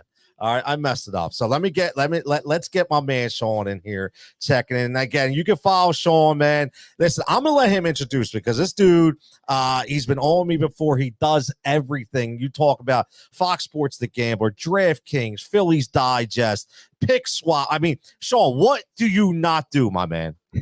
Tony, I appreciate you having me on, man. And yeah, a little bit of everywhere, but doing all my written work for DK Network on DraftKings right now. Still doing my thing at Fox Sports The Gambler, talking a ton of Sixers as their Sixers and NBA insider out there. And I have Sixers and Phillies Digest both going on YouTube right now. So hands in a lot of pots, but can't complain when I'm talking sports. Hey, man, I love it. I love to see. When did you start doing the DraftKings stuff? Couple months now, so I think I'm in Okay. my 4th or 5th month with them, so still pretty new. Nice. And it's is it just football, or do you do all sports? Yeah, basketball as well. So primarily, Oh, nice. primarily NBA. A lot of that. Did do some prop bet stuff for them, some pick six, all their kind of things that they got running out, and getting into the news world for DraftKings too. So they're really kind of growing out their written content, and I've been lucky enough to be given the opportunity to grow with them. Hey, man, I love it, man. It's all about opportunity, man. I tell everybody, do not turn it down. You make sure you follow Sean on X at Sean SEAN_Bernard BARNARD1. I'll put that up in the chat as as he's talking, because we got a good game tonight, Sean, and I don't even want to talk. Listen, I don't want to talk about the Embiid stuff. That's been hitting the rug. I don't care. All I want to do is win basketball games, man. And I look at this team, and Paul George looks like he's going to play tonight, right? Looks like he's going to be there. West Coast swing. I have to ask you, because even without Paul George, this is a team that's got so many movable parts, right? So many different things. And I was a little concerned that they did not, and I know that they need time to gel, but is it me, or did they just look like their energy was lacking in the first 4 games? Yeah, definitely a super disappointing start to the season here. And I mean, I think the wind was taken out of the sails for this team a lot, just based on the Paul George injury. I don't think that was ever a part of the plan or expectation. That the Joel stuff has been going on, but I do think Paul George getting hurt in the preseason did add an extra layer to it. What I think is so unique about the Sixers when compared to other NBA teams is when you're actually building out a roster and thinking, what is the best way to maximize this team? That question is drastically different for whether or not Joel Embiid is on the floor. So when you think of a player like Eric Gordon, for example, you see the clear fit for what he can bring to a team when playing next to Joel Embiid, that he's going to knock down, catch and shoot threes. He's going to be a guy who can attack a little bit off the dribble. But when you take Joel Embiid off the floor, you see the limitations in a guy like Eric Gordon's game. So I think we're seeing a lot of these pieces not able to scale up in their role in the way that you hoped. And I will say that I've been disappointed in some of that. Andre Drummond, as much as I love him, hasn't been this, standout starting caliber center, the way that he's marketed himself, the best rebounder of all time, the way that he proclaims. A guy like Caleb Martin, I personally thought would be capable of scaling up in a way that we have not seen through the first 5 games here. So there's definitely reason to be concerned with the Sixers team through the start, but I am optimistic that now with Paul George back, and of course the big fella looking on, that hopefully things start to turn in the right direction. Yeah, man. Listen, you mentioned guys like Eric Gordon, Caleb Martin, which I think is a fantastic point, because I expected these guys to come in, and I mean, we're not talking about young guys, right? I mean, we're talking about guys that have been around for a little while, and let me ask you, I thought Reggie Jackson was going to get more clock. Is it like what's he's the better one out of all of them, in my opinion, but he seems like he's getting the least playing time. Do you know if there's any reason for that? Yeah, it's interesting. I know the Denver Nuggets fan base were pretty vocal about him being pretty washed up last year and not playing a ton of minutes. So it could be the end of the life. I've been a Reggie Jackson guy throughout his career, so I personally would like to see that with my own eyes before I make that call. He got the brief stint where we had the ups and downs, the Reggie Jackson experience. His first possession dribbled off his foot, getting a backcourt, and then he knocks down a 3 on the next one. So there are the ups and downs with it. I think more so than anything is there's a lot of guards on this team and not a lot of forwards and big men. So it's been tough for him to kind of distinguish himself from guys like Kyle Lowry, Jared McCain, and all these type of guys. McCain's a guy I think has been a bright spot through the early couple games. So I don't know. I think eventually Reggie will have his games, but I agree with you that I've been disappointed we haven't seen it just yet. Yeah, I mean, listen, my man Al checking in says, he's experimenting. That's what Nurse does in the beginning of the season. And again, I get it. I completely understand, but at the same time, man, Al also says shooting from the field and from 3 has been awful so far, but the piece will fit a lot better when PG and JoJo come back. And I get it, right? I think we all know that. But the thing is, though, we were told that this is the deepest team we've ever seen, right? And and the one thing that just scares me is all this off the court baggage. And I'm not talking, I don't want to talk about that specifically, but just saying that, it's taken away from a lot of different things. And eventually, I see if you agree with this, I feel like it's going to wear on these players a little bit. And not only are they pressing now because they don't have their superstars, but now they got to worry about all this off the court nonsense as well. Yeah, and to be honest, I think the slow start has only magnified that. I think there probably would be a little bit different tone with a lot of this stuff if the Sixers are sitting at 3-2 right now and playing good basketball. That is not the case. They've been bad on the court, and there obviously is all the baggage. Now, I've had issue with kind of how the Sixers have handled the Joel Embiid stuff throughout this entire process. That I think a lot of like the conflict and the lingering issues could have been very much avoided if there was just some more clear-cut answers and handling things in a different way. To me, like the issues have been way more about the how than the what in the situation for what's going on. But it has been a frustrating start to the season. And I'll specifically say that heading into this year, I thought we were in store for possibly the most normal Sixers season really in the Joel Embiid era. That there's been so much drama these past couple of years when you think back towards the Ben Simmons situation, the James Harden situation, all these other like weird kind of trade situations or other behind the scenes stuff that has gone on. It felt like we might be in store for a normal basketball year, and then right away it proven not to be the case. So definitely frustrating. I think it's magnified by the slow start, and obviously hopefully that once everybody returns to the floor, the story starts to change. Yeah, man. I hope you are right again. We're talking to my man Sean Bernard, Sixers NBA insider from Fox Sports The Gambler, Sixers Phillies Digest just started up, and Content DK Network, and obviously the founder of at Pick Swap Media. Now, Sean, let me ask you: when these guys are all healthy, in your opinion, what is the starting lineup? Like, what do you think the eventual starting lineup will be from an all healthy Philadelphia 76ers team? Yeah, my guess would be Tyrese Maxey, Paul George, and Joel Embiid, obviously headlining things there. And I think the two around them will likely be Caleb Martin for sure. And then Kelly Oubre seems to be the guy that's trending towards that spot. I see the appeal from like an athleticism and size standpoint. It would not shock me if when it's all said and done that Eric Gordon wins that spot just from like a clear role fit there. So I think they'll experiment with both. I personally probably lean towards liking Oubre a little bit more off the bench and having Gordon as just kind of that solid guy who can play his role. So I'll probably lock in that as my answer as Maxey, Gordon, Caleb Martin, Paul George, and Joel Embiid. See, and that's the only thing that I hate. And maybe I'm being a hater here, but it's like, you have this team, and now you're going to have this 12-year veteran. It's almost like overusing Kyle Lowry again, right? Like we're going back to the same thing. And I get it; it's just kind of the way it works. But do you ever see, a point in the season if one of the younger guys, like a Jared McCain or maybe a Ricky Council, kind of steps into a role like that instead? Yeah, absolutely. And McCain is a guy that, especially in the short term, like I want to see him right now while they're limited with offensive creation, is at least he's a guy that makes things happen. He runs around out there. He can attack off the dribble. He can shoot. And coming off a 19-point game, that was really impressive. And I get obviously garbage time. You got to take it for what it's worth, that it wasn't in the high stakes of like the high pressure of the game. But the bottom line is 19 points in the NBA is still 19 points in the NBA. So for me, McCain has been a bright spot that I would like to be, unleashed a little bit more. I've been surprised the lack of opportunity for Ricky Council. I thought he would be a guy more pressing for real deal minutes. It felt like he was kind of in line to take this next step, and that hasn't proven to be the case for the first 5 games. Still a ton of season left, so not hitting the panic button there. But yeah, I've been surprised by the lack of opportunity for Ricky for sure. Yeah, I'm glad you said that. I was surprised that too. Like I thought he was going to get a lot more clock. I thought, he was going to get a lot, especially now with no PG-13, with no Embiid, you got minutes there and he's just not getting them, which is a little surprising to me. Now, looking forward to tonight. We're going this West Coast trip, right? We're going up against the Suns out in Phoenix. We already know about the Suns and we know about their talent and their players. Let's look at this game, from a Sixers perspective. What do they have to do to be able to walk away with a win in this game?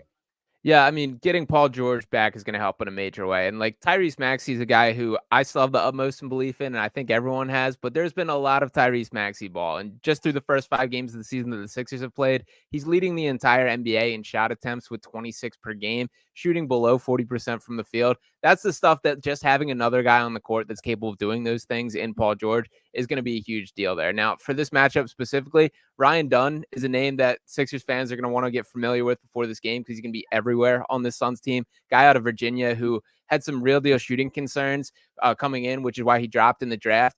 But like clear-cut top 10 perimeter defender in the NBA right away and is shooting at a high level. So he started the last 2 games for Phoenix. I kind of expect that to be the case tonight as well. He'll probably get tasked with guarding Tyrese Maxey, and I think honestly we'll give Tyrese some trouble for stretches here. So their perimeter defense is going to be a bit of an issue with Ryan Dunn headlining that. They got to get just some more offense from somebody. So whether that is Kelly Oubre stepping up a little more, Caleb Martin getting hot, Obviously, having Paul George will help, but I do think there'll be a bit of a minutes restriction there. So really just generating offense. They're last in the league in 3-point percentage. There hasn't been any real go-tos for this offense. So offensively is where everything circles back to for me. Yeah, listen, and I know we're talking Sixers here, but you have a really good, talented team on the other side, in Phoenix. And listen, again, new coach Mike Budenholzer, who's been around, he's got him going off, he's got him playing well. Bradley Beal is actually playing well, right? You have guys in better positions this year. Do you think this is what the Phoenix Suns actually need to get to that next step? Yeah, I think they've looked far better this year than last year. Off to a 5-1 start. I think Tyus Jones was a great addition, just having like a true point guard, a guy that can run the show, allow guys like Booker and Kevin Durant to play off ball. I thought honestly it was a bit of a disservice to Booker last year, forcing him to play on ball as much as he could. That like, yes, he's capable and can be a playmaker when he's asked to, but when you want to maximize him as a player, you got to let that man score the rock and move off ball. And they're giving him that opportunity this year. So the ball movement's been far better as a team. I think they look way more on the same page. That the chemistry is pretty night and day different from last year. So for me, I would all the kind of, I guess, judgment of how bad the Suns were not living up to expectations last year, wipe the slate clean because they do look different this season. I like it, man. I like it. Now, looking around the NBA, man, you got the Milwaukee Bucks. I don't know what's going on out there, man. Just not looking good. I want to talk about, surprise teams, man, because here's the thing. It's funny. I know you follow a lot closer than I do. Again, we're talking to Sean Bernard, talking Sixers right here, Sixers Insider for Fox Sports The Gambler. Make sure you're giving him a follow on X at Sean_Bernard1. You see it right there up on the screen. And I was watching a lot of national shows, and not a lot of people had the Sixers in their top 4 in the East. And a lot of people had Cleveland up there, rightfully so. Cleveland, right? Anybody hotter right now, right? They look unbelievable. But I feel, it stinks, man. And you're an NBA fan just like me. And to see Paolo go down, man, for Orlando, that was one of my favorite. I was like, oh man, this is great. They start off and then boom. So do you think that the national media, was right to be like, look, the Sixers aren't a top 4 team, or you think they're just getting it wrong?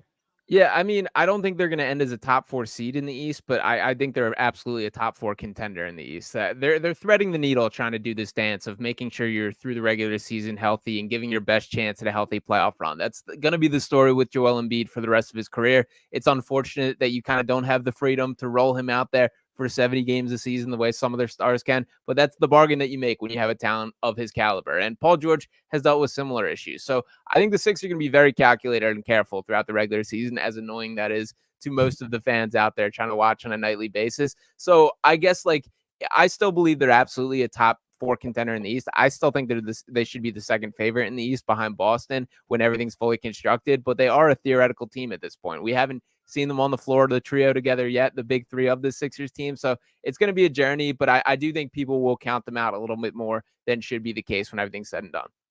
Yeah, I think everybody just automatically, gravitated, towards the New York Knicks when they made the deal for Cat. And I'm not a huge Cat guy, but I just think that they, in my opinion, the Knicks, they just completely, took away anything they had on the bench as far as depth. And I just think that they are one bad injury away from really losing some traction. Now, when you talk about the West, man, you look at a lot more, obviously, like it always is, right? But you look at the Memphis Grizzlies, Jaws back. You look at, Golden State, who I'm shocked is are 5-1, and they're supposed to be like a rebuilding team, but OKC, man, OKC, is this team finally for watch them last year, young team, tons of talent. Chet Holmgren looks unbelievable this year. Is this team legit, man? Yeah, I think they're absolutely legit, and I think they should be the Western Conference favorite. They've got 11 guys deep that would be for sure borderline starting caliber, absolutely rotation players on any team, and you got to think that's going to be cut down come playoff time there. And I think watching them specifically, what fires me up about that team is you see how personally each of these guys take things on the defensive end. There will be the turnaround, pumping the chest, hitting yourself after getting a stop in a way that you just don't see that on your average regular NBA night. So the team's deep. They got the top end talent. I do think Shai Gilgeous-Alexander is that level of dude that can be a 1A on a championship team. I do think Chet Holmgren's taking that next step. Guys like Jalen Williams are very legitimate and guys that are still getting better. So they got everything, every box checked, and still the assets to make more moves if they do see a missing piece out there. And by the way, Hartenstein hasn't even played yet, but he's still out for an extended period of time. So I do think OKC is the real deal by every definition. No, you're absolutely right. Hold on. So go ahead, bro. You got one more. Yeah, man, I'm sorry, man. Everybody's had that ludicrous woman who's got one bitch. She's my wife. I love her for 25 fucking years. And she's fucking crazy. She's all over fucking Harris. And I love Trump, but she's no fucking bitch. All right. Right now. Yo, he's cut off. All right. Oh, yeah, you're cut off. All right, Sean. Sorry. Yo, tell him, man. He's cut off. Never know what's going to happen here, Sean. So I'll tell you. Never know what's going to happen here. Man, this is the bar captain here, Brian, man. No, Al says SGA should have won MVP last year. I completely agree. But do you think he has a good case to win this year? Yeah, definitely. And I've seen Luka Doncic has climbed to the betting favorite right now for MVP. I think it probably comes down to those two, although I will point out, like, I've never been the biggest Nikola Jokic guy in the world, but I think there's more on his plate this season than we've seen from him in past years. So that'll be a name to watch as well, even though he's already got 3 in the bank. I would have liked to see SGA win it last year. He's absolutely going to be in the mix. And I think if OKC runs away with the top seed in the West, it's a pretty strong argument for giving it to him. So, yeah, I will be rooting for SGA to win the award, but I think it probably comes down to a 3-horse race between him, Luka, and Jokic. One thing's for sure, man. The NBA is in a good place, man. Yeah. Like, I mean, that's the thing. The NBA is in a good place, and that's what I love. Now, I will say this, man. Like, I watched that opening game with Boston, and I came away from that game, Sean, and I was like, wow. Like, I'm excited because we're Sixers guys and we have this new identity. But man, watching that team, bro, they are so good defensively, and then the way they're shooting a rock, like I don't even know how we get past that, man. Yeah, it's gonna be tough. They're absolutely the title favorites, and a team like. You think typically a championship team is ready to take a step back. They've got every bit of bulletin board material they could possibly want to keep going hard. And when you talk about the 3-point shooting, like Boston last year attempted 42 3-point attempts per game, which led the entire NBA. It's a whole 3-point revolution this year that there's 5 teams in the NBA attempting more than that, including Boston attempting 50.3. So after leading the NBA in 3-point attempts last year, they're attempting 8 more 3-point attempts per game. So pretty ridiculous stuff on what they're doing, but they know their identity and they do it on both sides of the ball. So they absolutely should be the title favorites. Now I gotta ask you, man. I know we're talking basketball, but we got a Monday Night Football game tonight, man. Looking at this game, man. Changed direction here a little bit. Can they give the first loss to Kansas City? I don't see how that happens, man. I can't see them taking this game. What do you think, man? Yeah, I don't think so either. That as much as I do like this Tampa Bay team, I do think the injuries to Mike Evans and Chris Godwin too much to overcome there. And I mean, Patrick Mahomes has yet to play his best football in the season, which is a scary thought considering they are 7-0 and he's still in the MVP mix. So I expect big things, and it wouldn't shock me if this turns into a relative blowout for Kansas City tonight. Yeah, I agree, man. What you just said is the perfect point, man. Patrick Mahomes hasn't even played like Patrick Mahomes, man. It's just so crazy. Do you have any bets for tonight? I did write a couple up on DraftKings today. Patrick Mahomes passing prop at 249.5 is one that I like quite a bit. I think laying the -9 for Kansas City, I have no problem with that. That I do think this one heads toward blowout territory. And I will say I'm getting in on the Paul George vibes at 17.5. I am a little bit worried about the minutes limit, but I do think that 17.5, he's averaged more than that for the past 10 years of the NBA. That's not a lot for Paul George, and even in limited minutes, there's such a desperate need for offense in the Sixers offense that I think he lets it fly. I agree, man. I think even if he is on a minutes restriction, it comes to the fact that he starts feeling good. He's like, nah, coach, I'm good. Like, let me play some more, especially when you're playing against, your counterparts over there, like KD and Devin Booker, like, those guys, they all talk and they talk it up. So I agree. But hey, look, Sean, man, I'm going to let you go as always, man. I greatly appreciate you coming on this live remote. What do you got going on this week? Let everybody know. Again, they can follow you at Sean_Bernard1. And I want to make a quick point that I'll tell you what, man, that Phillies digest that you and it's Luke, right? Yep, Luke Arcani. Yeah. Dude, that thing's fantastic. You guys just started that, right? Yeah, just a couple months ago. So we did it right before the Phillies playoff run, and we'll actually be jumping on at 10 o'clock tonight, recording a couple videos for that. So there'll be some new content coming out on there, and doing the same thing over on Sixers Digest. So I'm hoping in the coming weeks we'll be shifted to a little bit more actual basketball talk rather than everything else that's been going on with the Sixers team. But I'll take whatever they give me. Awesome, man. Sean, I appreciate it, brother. I can't wait to have you back on, man. Good luck and everything. And again, yeah, Al says I follow him on Twitter. It's a good follow. Yes, he is at Sean_Bernard. Well, man, Sean, have a great night, buddy. I appreciate it. Absolutely appreciate you having me, Tony, and I would love to hop on again soon.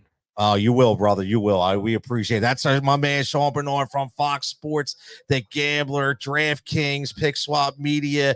My man does it all, man. You heard him. Sixers, Phillies, Digest as well. Listen, man, they're like I tell everybody, if you just pay attention to just the national people and the popular, like you're missing out on some fantastic content creators and insiders that are out there. Sean is unbelievable, man. They got themselves a gem over there at Fox Sports, The Gambler. And as always, we're going to take a 5-minute break and we're going to come back with some Phillies talk. With Jimmy Mack again, because there's been some trade rumors out there talking about maybe Nick Castellanos, Alec Bohm, Brandon Marsh. Can we see a change of the card for the Phillies? And will Juan Soto get a $700 million deal? $700 million. Well, you got it. We'll be right back here in 5 right here from Pike's Pub in Southampton.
And what's up, everybody? We are back.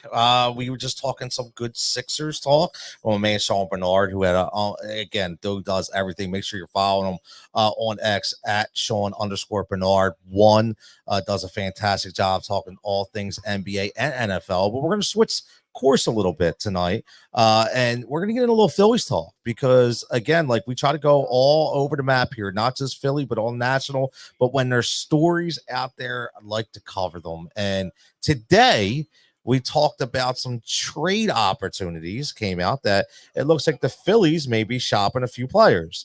And the question is, man, could again, it was Bohm, it was Marsh, it was Castellanos. So I want to ask my man Jimmy over here, man, like, could the Phillies trade Nick Castellanos, and why would they trade Nick Castellanos? So obviously anyone could be traded, as long as there's a no trade clause, and Nick does not have one of those. But I would have said coming out of last year, if you were going to trade Nick after his disappointing NLCS, that it would be more likely you trade him then with more years on the contract. He's only got 2 years left, on his deal.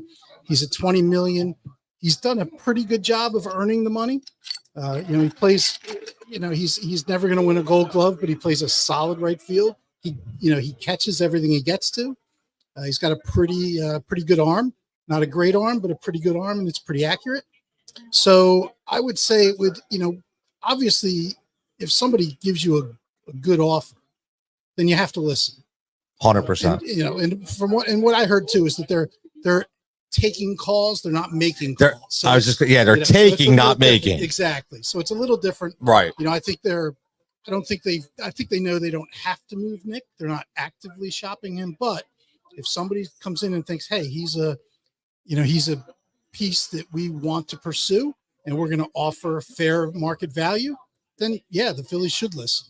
But of the three names that were mentioned, which was Castellanos, Bohm, and Marsh, I think that Castellanos would be probably the least likely of the three to generate a ton of interest because he is being paid at market value. Right. And he's the oldest of the three. So he's not going to help a younger team.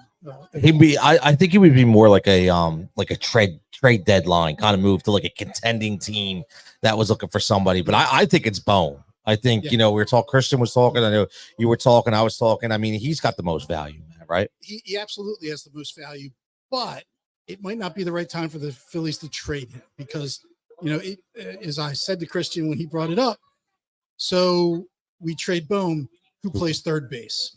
We don't have an everyday third baseman on the roster or one in the minors ready to come up yet. So Aiden Miller might be that guy in 2026. He's not that guy in 2025. So, you'd almost have to either get a stopgap. Is there a 1 year free agent available? Would you put Justin Turner there? Because I think he's probably available. But I think he didn't play too much third base the last year or two because, he's getting towards the end of his career. Right. So, so I'd have to look harder into that. Like what would the options be? But my thought would be, Bohm is a guy he's going to make about $8 million in the arbitration process this year. He's ascending. He's improved the last 2 years. This year he was having a great year until he hurt his hand. Yep. Offensively, and defensively he's been pretty solid. I mean, he's never going to win a Gold Glove, but he's worked pretty hard on his D, and he's not going to kill you out there. Yeah, no, I agree. Now, Adam says Philly signed Devin Sweet from the Tigers for Cat. I don't even know who these are minor guys. They made a few roster moves today, and they outrighted guys like Colby Allard and I saw that. So there's a few guys at the tail end of our roster were let go today, and then they signed a few guys. That guy from Detroit, I think, and then two other guys I think were added to the 40-man roster. But again, none of these people are guys that are probably going to see the 25-man roster or 26-man roster next year. See, now I may be in a minority here, man, but I don't want to let go of Alec Bohm, man. Like I know people are upset about his attitude and they were upset, like, maybe he's not mature enough, but he's still a young kid, man. Like, with a ton of talent, Like, I'm not ready to let go Albo, man. No, I'm not either. Unless you give me a better viable option, Right. then you're keeping him. Although, let me ask you this, not to cut Sure. you off, but now that I'm thinking, because you mentioned arbitration this year. So maybe, obviously, we're not going to be able to afford Albo, right? Well, now, if we were to trade, how many years does he have left? 2. So it's this year and next year. And, that when I project him out, Okay. I think, he's a bargain at 8 million this year. Next year, if let's just say he's 14 million, 15 million, to me, that you still, if Miller's not ready, you still keep him. And then you let him walk as a free agent because he is not worth big money. No. So when he hits the free agent market, he's probably going to get offers that you do not want to pay him at. See, and that's why I keep thinking this would be the year you would have to trade him at the most value because he's not a rental. So you're right. To optimize the value, yes. But, you're hurting yourself if you do that. So you optimize probably minor league assets. You're trying to win now. Yes. So you'd weaken the major league team to get better assets, and that doesn't, that equation doesn't really make sense for the 2025 Phillies. Yeah, no, I completely agree. Again, talking Phillies right here with my man Jimmy Mack, live from Pike's Pub. This Pike Pub's live. Tony Cutillo show here, 455 2nd Street Pike in Southampton. Come on down. We're gonna also get ready for Monday Night Football action as well. Got the big game, the 7-0 Kansas City Chiefs taking on those pesky Tampa Bay Buccaneers. Now, Jimmy, looking at this whole Juan Soto thing we talked about last week, you made some really good points. And again, if you're not following my man Jimmy Mack, I'll throw his stuff out there. Make sure he gets in these Phillies groups and he puts some really good information out there. We were talking about 600 million, and now the numbers are coming to 700 million, right? And we know it's Scott Barr, super agent, right? So he wants to maximize. It's going to be like, I want this guy to set the market, man. Is $700 million, is that really realistic? I don't think he gets 700 million, but I think there's 2 reasons for that. Number one, Ohtani got 700 million because he deferred so much money. That's true. He deferred 680 million. So his net present value of his deal is, for CBT purposes, is almost 47 million. My guess is Soto gets that 47 million because he's if he defers money, it'll be a fraction of what Ohtani deferred. So my guess is, he probably gets I think last week I said, just for numbers, I was throwing around 12 years, 600 million. And, that kind of ballpark makes a lot of sense. It makes sense for Soto because he's the highest paid player in an AAV standpoint. Yep. Soto is a unicorn. So they said that about last year about Ohtani, and Ohtani's a unicorn because he pitches and he hits and he's great at both. Well, Soto's a unicorn in the standpoint of he's hitting the free agent market before his age 26 season. So free agency's been in place for almost 50 years. He's the 7th player to hit the market at that age. Seventh player? 7th in the history of free agency. Yeah. So 2 of them are in the Hall of Fame, Adrian Beltre and Goose Gossage. That was the Goose Gossage. Yes. Wow. I remember Goose. Yep. Wow. One would be in the Hall of Fame if it wasn't for steroids, and that's A-Royd. A-Royd. I like how you said. I like A-Rod, man. Listen, he was fun to watch, but obviously he was enhanced. I agree. And then 2 others will be, and that's they're certainly on Hall of Fame trajectories, and that's Bryce Harper and Manny Machado. Yep. And the 6th is the outlier. So it was Jason Hayward. Jason Hayward from the Braves. He came up as a 19-year-old, hit free agency. The Cubs gave him way too much money. Yes, they did. Because he's the outlier, not only from a contract standpoint, but also from a talent standpoint. Every single one of those other guys, they were stars. Yes. Hayward was just a good player.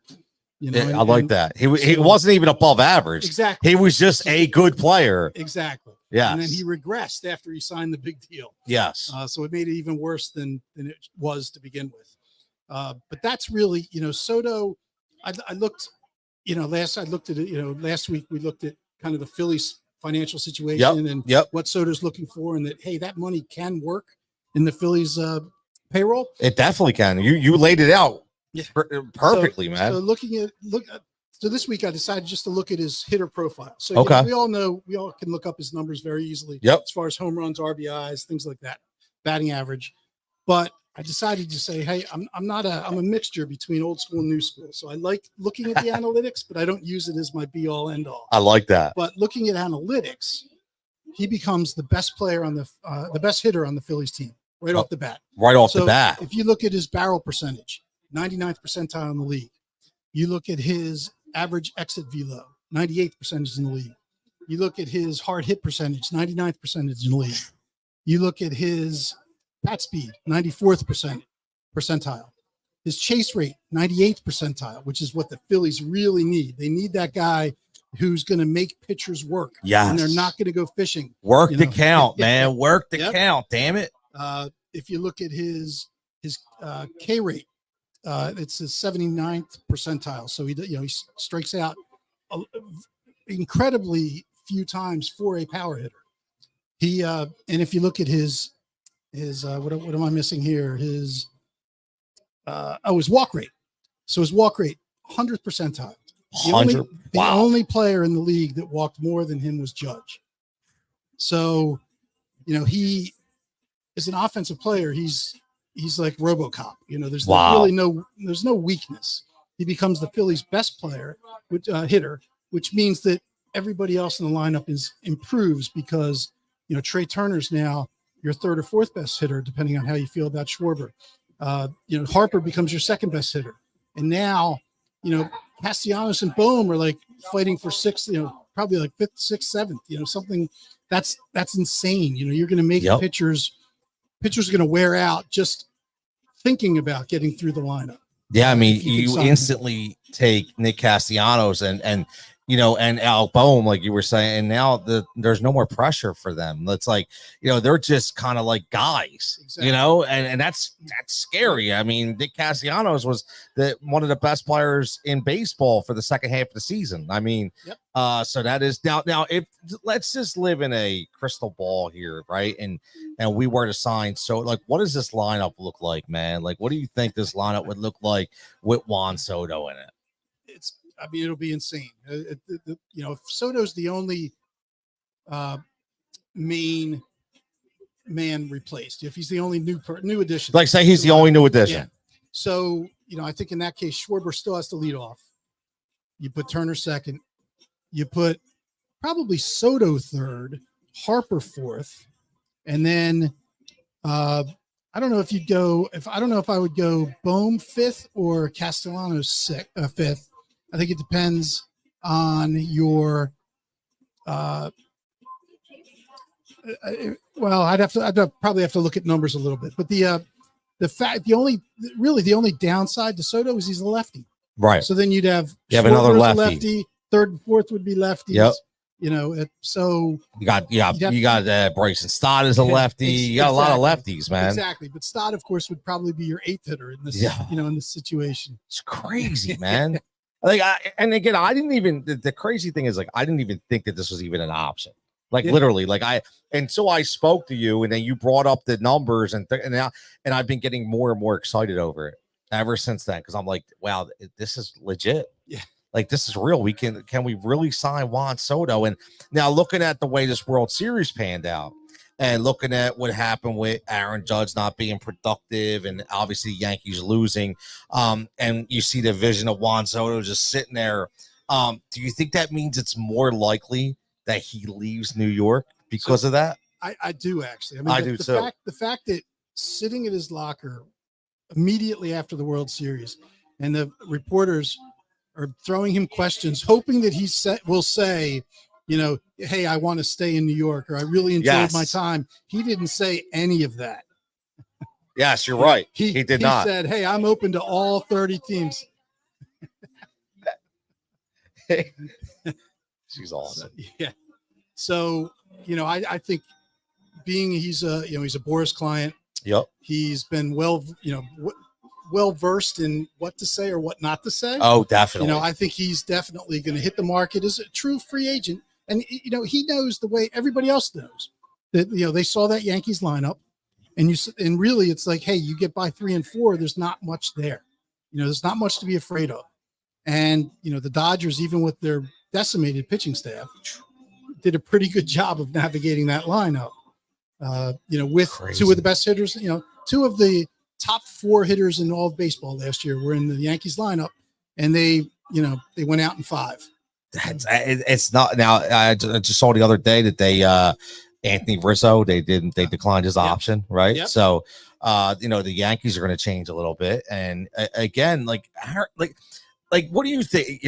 Aaron Judge, was he? You get to a point where we've watched this all before, that sometimes when things don't work out your way, you start to press and it gets worse, and it's kind of like a domino effect, right? But he never was able to turn it around. This is something that I think stays with him all off season, that he's really going to have to battle through next year. Yeah, I agree. It's definitely going to be interesting. It's interesting to see how he bounces back. One other thing, on the way over here today, driving over, listening to MLB radio. I love MLB radio. Garrett Cole, of course, opted out of his deal. I saw that. Everybody thought it was pretty much automatic. The Yankees have the ability to void the opt-out simply by giving him 1 extra year at $36 million. Well, the deadline is probably right around now. As of an hour and a half ago, when I'm driving in, Jim Duquette, former GM, Yep. it was a guest of the show. Baltimore, right? He was with Baltimore, I think. In the Mets too, I believe. Yeah, he got around. He was good. So he was saying it's kind of interesting that the Yankees haven't just announced that yet. Everybody thought it was a slam dunk. Yep. But they haven't, coming up pretty close to the deadline. So maybe that's happened while we've been sitting here. Maybe the Yankees have given him the extra year and voided the opt-out. But again, interesting thought, and it would certainly change the perception that Soto might have of their ability to win next year if they lose their ace. Yeah, man. I mean, listen, and again, here you go. Right. Let's see. I'll look it up. That's the best thing about, they need to make G, what is it? RRI. Yep. All right. Might be just 1 T. Oh man, nothing. Nothing. So we don't know, man. Like, again, and that, like you said, here we go. Garrett Cole, Yankees. I'm opting out. Want the extra exercise. It says fail. Oh, there you go. 3 minutes ago. Wow. Fail to meet the extension, but Ace will remain in Bronx, it says. Oh, interesting. So he just said, forget it then. I'll just honor the original contract. Wow. That's interesting. Yeah, that is. It says Yankees finally made Garrett Cole decision after opt-out. Yeah.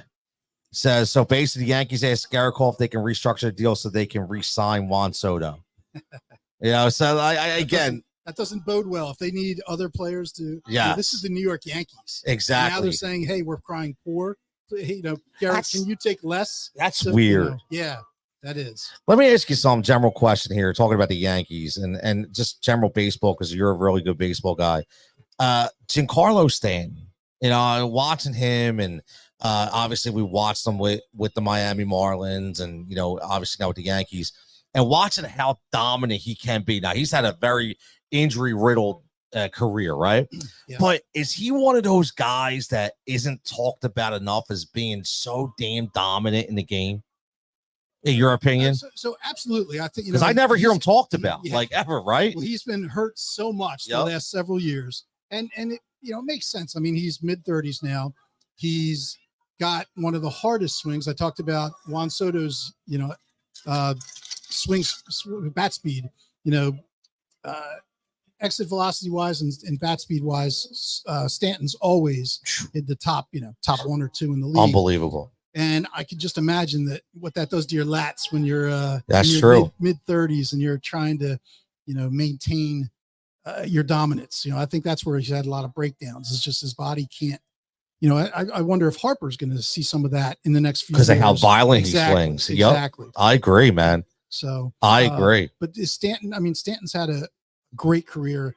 I think there's a very good chance he makes the Hall of Fame if he stays healthy for another season or two. If he gets 500 home runs, I think he's almost a lock, even though he hasn't been a fantastic hitter. He's just been a power guy, more than a hitter. Yes. But he's got a pretty good chance of making the Hall if he can get over 500 home runs. Ain't that crazy, man? Like it's like he's one of the guys that I grew up watching, and obviously because he was in the NL East, but a guy that just he's one of those physical specimens that's just like intimidating, right? You're like looking at him like, wow, look at, like, he just has to touch a ball and it goes 500 feet, like very, very easy. And a lot of times I think we take those kind of players for granted. But I do think that, getting back to the Phillies a little bit, I'm very, very interested to see what they do from a pitching perspective, especially with the bullpen. And we talked about that, because, they talked about who was the guy that they signed. They just signed a pitcher. Kind of reminded me of the Turnbull signing.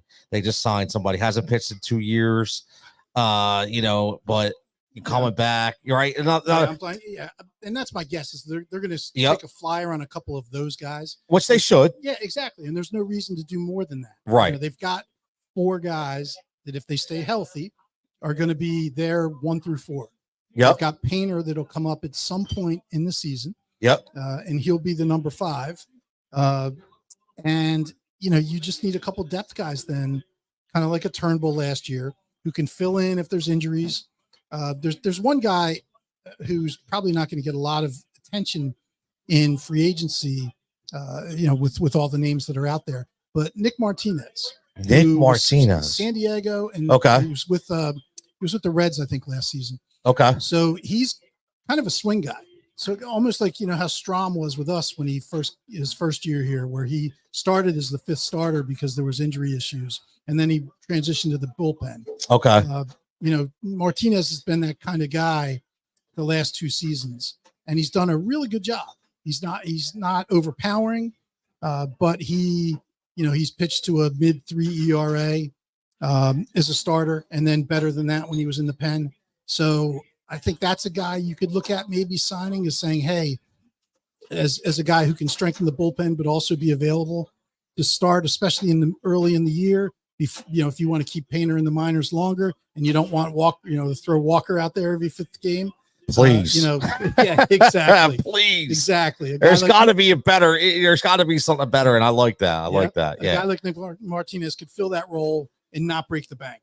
I like that. And again, that's going to be the key, right? You don't need to sign that big guy. And again, I know everybody says, I don't care, it's not my money, right? Yeah. But at the end of the day, right, we still want to make sure that we put the best team together, obviously. But this is going to be, so let me ask you, because winter meetings, right? They start, when do they start? They're usually early December. So okay. We'll probably have about a month before the winter meetings. Because that's when the trade starts talking, exactly. And the free agency, the agents meet, right? Stuff like that. Yep. Today I'd say really kicks things off, because everybody had to make their offers for who gets the qualifying offer. Okay. Everybody has to, if you were going to opt out, you had to make your decisions today. And today's the first day you can sign a free agent. Oh, today's, okay. Yeah. So, really things start today, but as we heard the breaking news that, Phillies are taking calls on 3 guys. This is all the legwork that the GMs are doing prior to, meeting face-to-face in December. Good night. Have a good one. Thank you. Yeah, I mean, listen, man, this is going to be a very interesting offseason, to say the least. And I think a lot of it is just suspense, meaning, like, what is going through their head? What are they going to do? Do they feel like they need this giant move? Are they, are they really going to go all in? Like, there's a lot of suspense in this offseason, and probably the most suspense I've seen in a while. I agree. There's last year was dominated by Ohtani, of course. Oh yeah, definitely. This year, I think you have I think it's a little bit deeper at the top. Obviously Soto's the headliner. Of course, yeah. But you got Corbin Burns. Yeah, that's right. An ace. You've got a few other guys. You got a Bregman who's interesting, but not so much to me. I think he's an older, slightly declining player. Yeah. And he's going to look for a deal that would be much longer than the Phillies could give him. So because a lot of people are like, oh, trade Bowman, get Bregman, and it's like, yeah, that doesn't work. No, it definitely doesn't work. Yeah. I don't want that. Yeah. I definitely don't want that. I don't want the old aging veteran. I want the young guy, man, who's got a lot to offer. I mean, that's what we want, man. That's what we want. Exactly. Yeah. So And that's where you need to balance the salaries. You need, Yes. you need Nathan Miller to step up Yep. and take over third base and, give you that league minimum salary for a couple of years to balance the Harpers and the Turners and the hopefully Juan Soto's. Yeah, hopefully Juan Soto's. We want to see that reunion, man. I want to see that Bryce Harper, Trey Turner, and Juan Soto reunion, man. It's gonna be fun, man. Listen, I'm excited, Jim. I'm excited. I'm really excited. So when do you think if Juan Soto signs, we'll get out of here on this. When do you think it happens? All right. Well, that's the question. Exactly. When do I think it happens, or when do I hope it happens? Yeah. Right. So, yeah. There you go. I'll answer both. Okay. So I hope it happens prior to let's say prior to mid-December. Okay. Because, wow. Because really the whole market's going to sit until this happens. Yes. Yeah. So if we want interesting and we want suspense.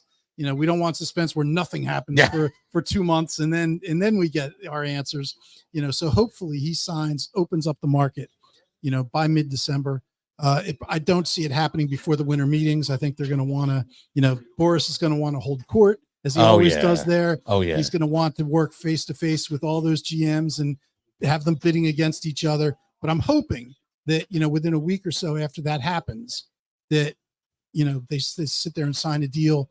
I think it's been, kind of bad for baseball, the last several years when you're waiting until March, with good name. I mean, even Harper signed, I think it was the end of February. It was a while. And then Machado was like a week after. It was who was going to set the market first. It was like Exactly. cat and mouse game. Yep. Exactly. I agree. And I don't think that's good for baseball. I No, think it's not. It's better to, break the ice, the log jam early. Yep. And, have everybody else trickle down after that. And you have something to talk about, for the entire off season. 100%, man. I completely agree. So there it is, man. Hopefully in December, we're here at Pike's Pub talking about our new left fielder in Juan Soto. What do you think, Jim? That's what I'm going for. So is there a prop bet on that, Tony? Not yet. Not yet, but we're gonna look at that. So I'm sure there's a futures market for that. Yeah. For that. But again, we're gonna be back in about 5 minutes. We're gonna bring on my boy Dave Gleckner from SiriusXM. We're gonna break down week 9 in the NFL, and we're gonna do some live look-ins to this NFL Monday Night Football game and possibly a couple Sixers bets as well on the West Coast. So we'll be right back. 5 minutes right here live from Pike's Pub.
Back live right here from Pike's Pub, 455 2nd Street Pike, for the final segment of the Tony Cutillo Show right here live on Twitter, on YouTube, on Facebook, on Instagram, you name it, we're everywhere right here. Make sure you're liking and subscribing wherever you're watching from. As always, just talk some sports. My man Jimmy Mack talked about the Juan Soto information, talked about possibly trading Alec Bohm and the Castellanos or Brandon Marsh.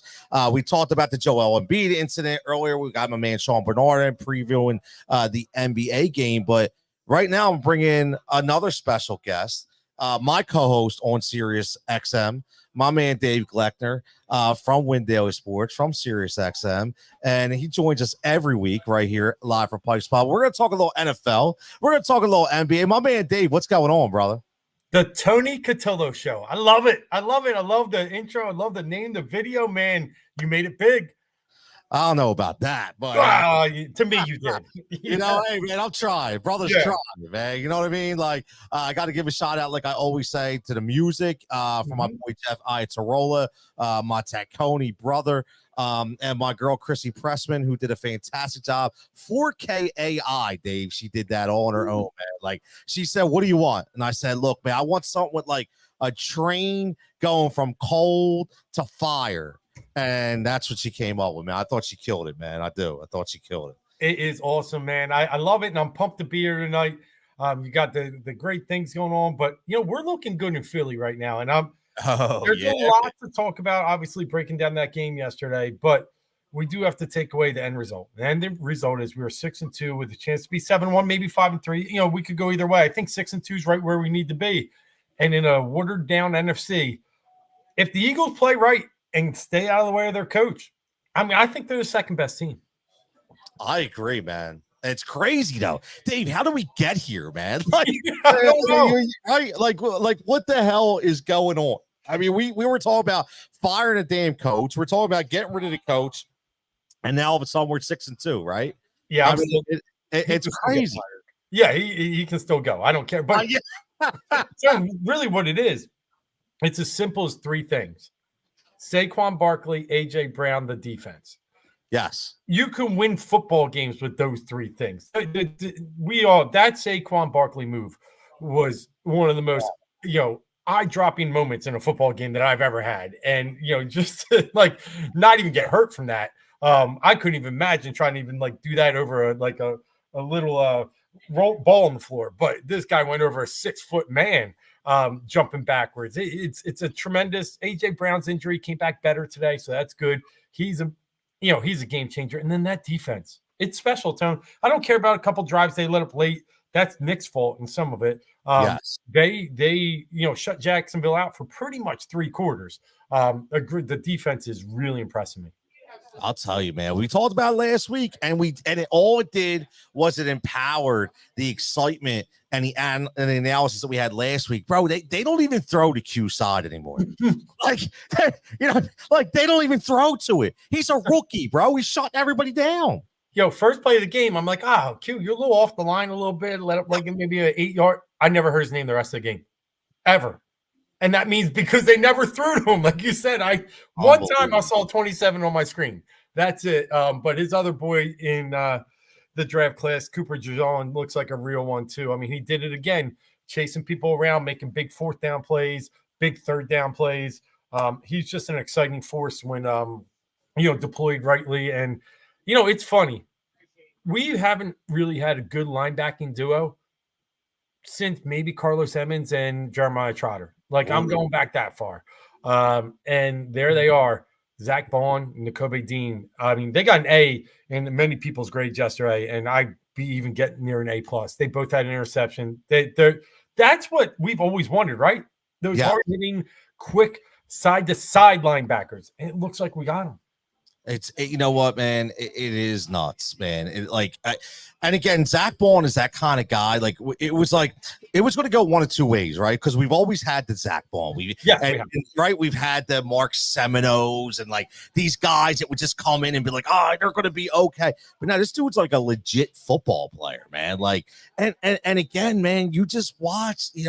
It took a little time, but Fangio just put his stamp all over this defense, Dave, again. And I'll tell you, man, like I still am concerned with the lack of a pass rush. Yeah, Like, that still needs to change. I know that it's a valid point, and one that probably Howie's looking at the trade deadline for, just in case. But it's a valid point, and I know the Broncos just traded one of their, edge rushers out to Arizona, so there's some pieces that could still be made. But I will say I'm a little concerned, but Josh Sweat has picked it up. I got to give him credit. He got in the backfield a few times on some stunts that I thought was impressive. But I thought yesterday was more of, I thought Lawrence just got out of trouble more than I thought the Eagles created enough pressure to take him down. But Lawrence was able to just get out of there just in time. I'm okay, but I agree with you. They just need a more consistent one. Yo, man, what do you think? Dougie P going after this year? Oh my God, doesn't he look like Dead Man Walking? Yeah, he does, dude. He don't want to be there. They don't want him there.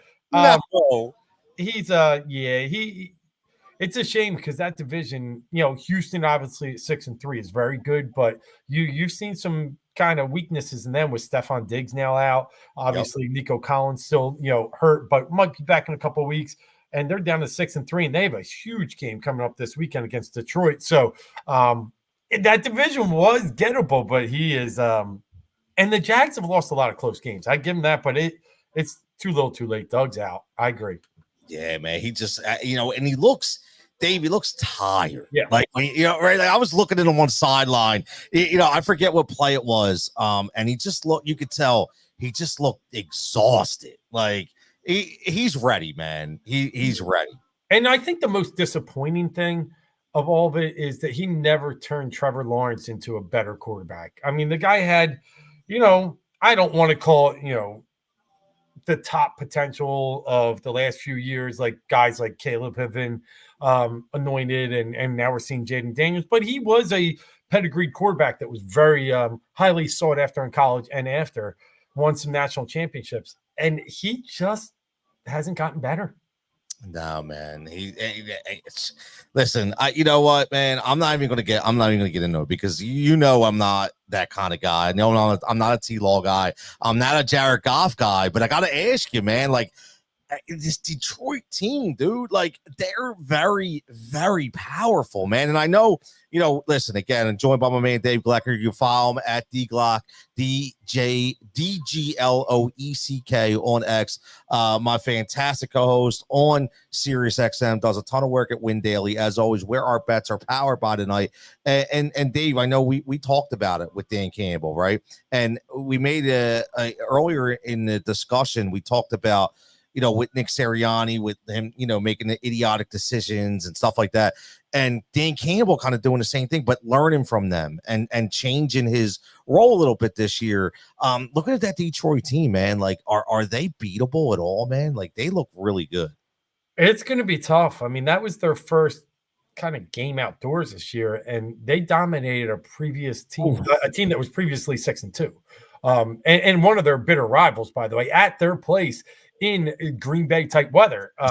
That's as impressive as it comes. I just got to be honest. And it's 24-3 in the fourth quarter. Like that game was never even that close. I mean, a Jordan Love dumb mistake kind of opened it up to get to 17-3, but Amon-Ra St. Brown getting that touchdown.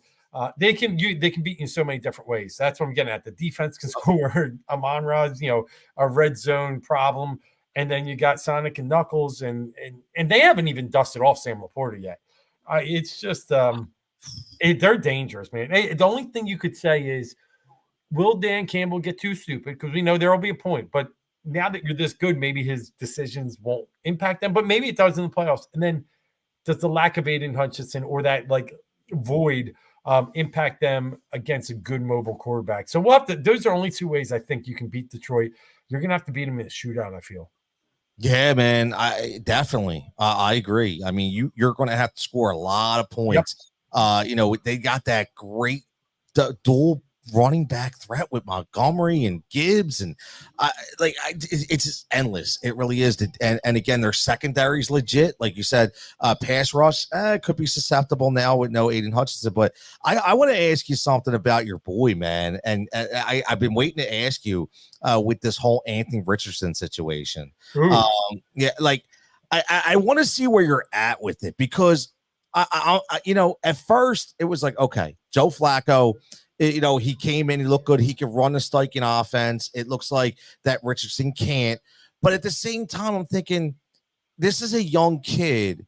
Like, do you really think that Flacco is going to take you to the playoffs? Shouldn't you allow this kid to work through his issues, or do you feel like he's just not fixable, man? What do you think here with Anthony Richardson's situation? Yeah, you're right. And I will call him my boy. Coming out of the draft, I thought that his unique talent and the things that I heard about him, because I'm always looking at, with quarterbacks, there's a lot of arm talent. There's a lot of special, this guy, he can run, some of the others can too.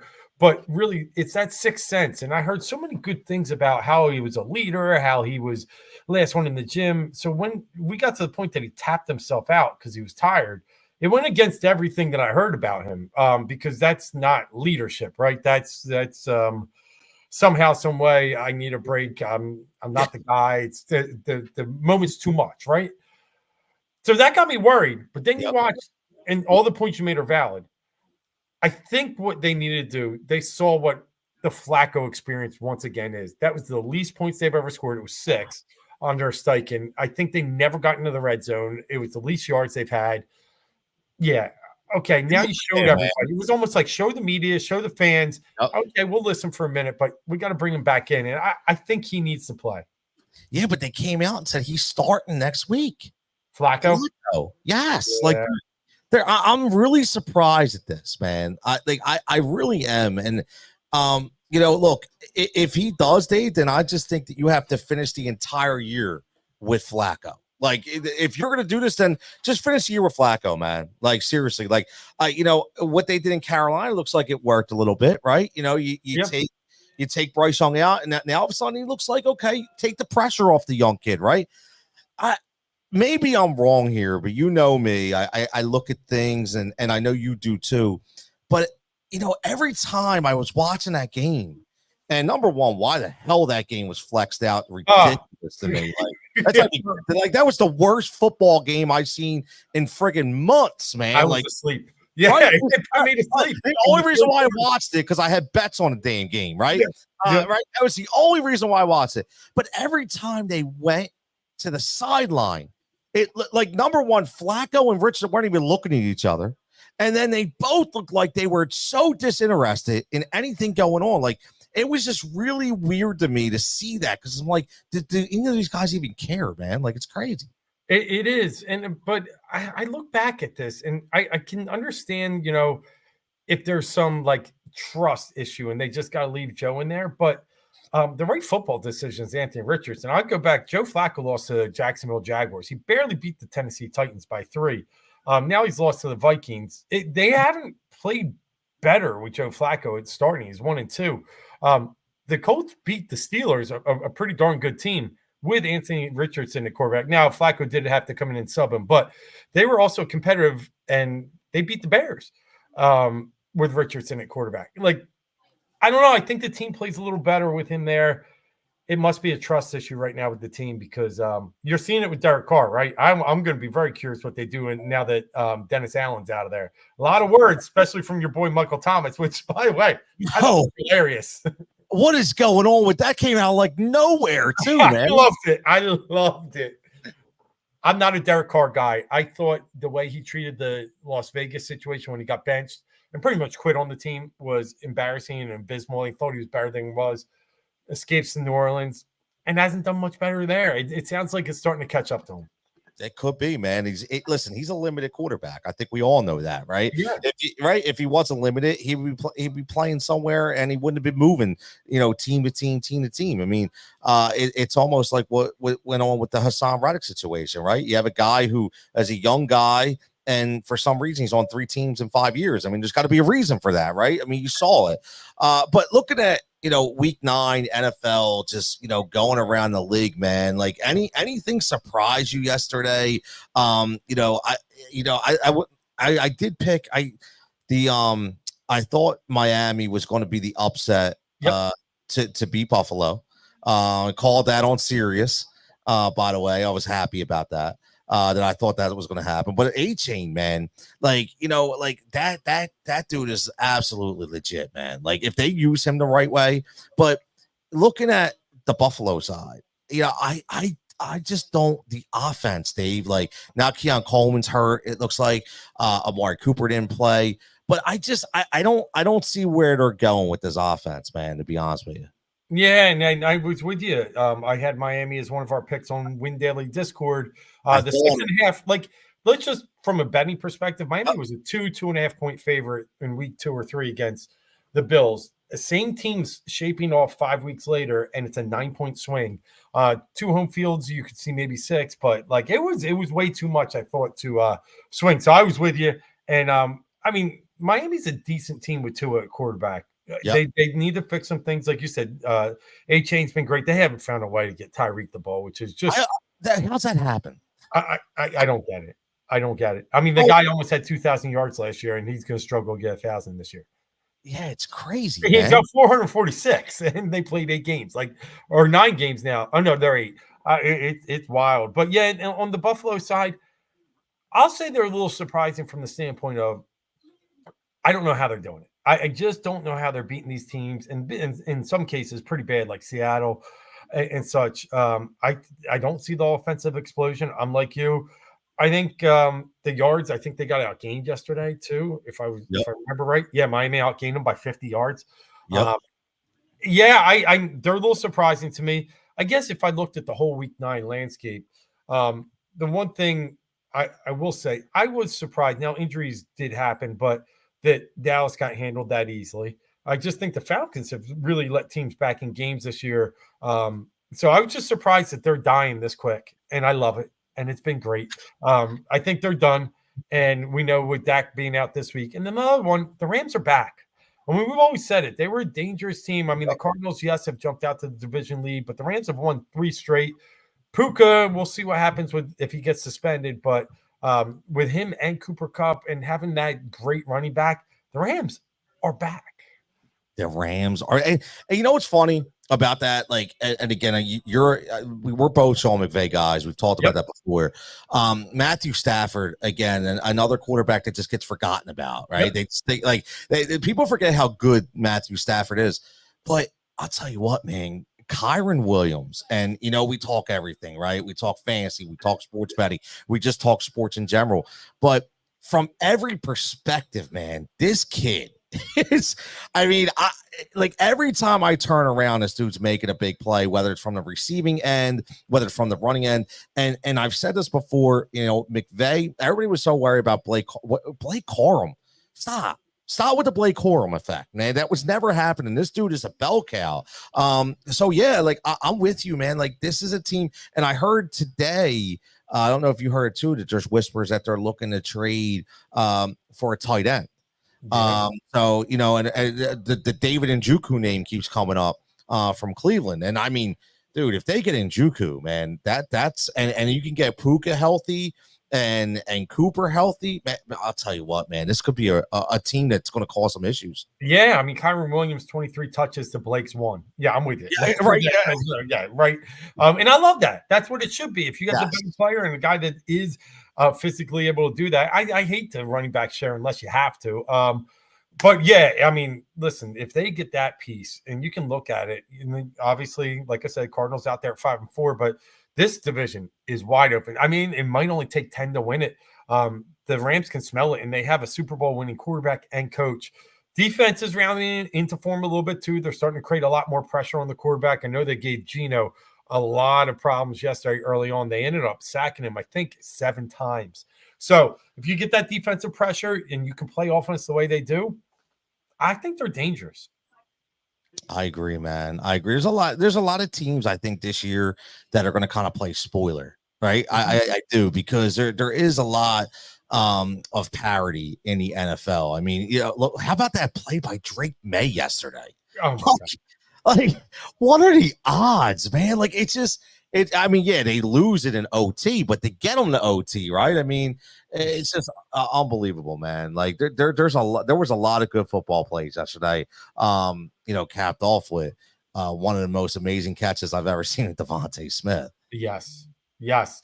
And I was with a friend when that happened, and he thought he was throwing away. I said, no, he was just throwing to the one place that's either a touchdown or interception. He threw it in the perfect spot and let it rip. And it was so impressive.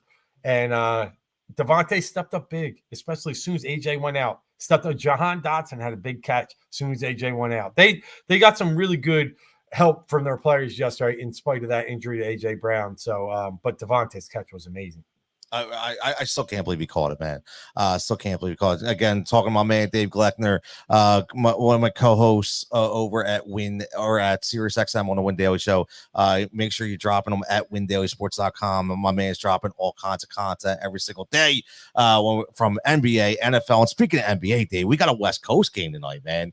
We got the Sixers and the Suns. I had my man Sean Bernard earlier breaking it down a little bit. Obviously, want to hear your thoughts. I'm over talking about the whole Embiid thing. I just want to talk basketball. Look, man, PG-13 comes back tonight. Could possibly on a minute restriction. But looking overall, at this Sixers team, man, I was saying to Sean, I want to see what your thoughts are, but they just have looked, they lack of energy is what I've seen. And I don't know why. I don't know if all this stuff that's going on behind the scenes is kind of like weighing on the team, or, is it affecting Nick Nurse in some kind of way? But what have you seen through these first 4 or 5 games? Yeah, I saw the effort and energy in the Bucks game, and I did think it resurfaced again in Indiana. But you take the other 3 games, and it's been really bad. I mean, the Pistons came in here and beat up the Sixers, only scoring 95 points against them, being down 19 going in the fourth quarter. I mean, that's not good. It's an embarrassment. I mean, they have enough talent to beat the Pistons without Embiid and PG-13 or PG-8, whatever he is now. But and then the other night Memphis wasn't good either. So I'm with you. It's I feel like there's something circling around, and maybe it was Embiid needed to get that off his chest the other night with his confrontation. Maybe the whole team is going to rally around that. I'm not sure, but I do think Embiid made the trip, this West Coast trip, and now you're seeing Paul George is going to play tonight.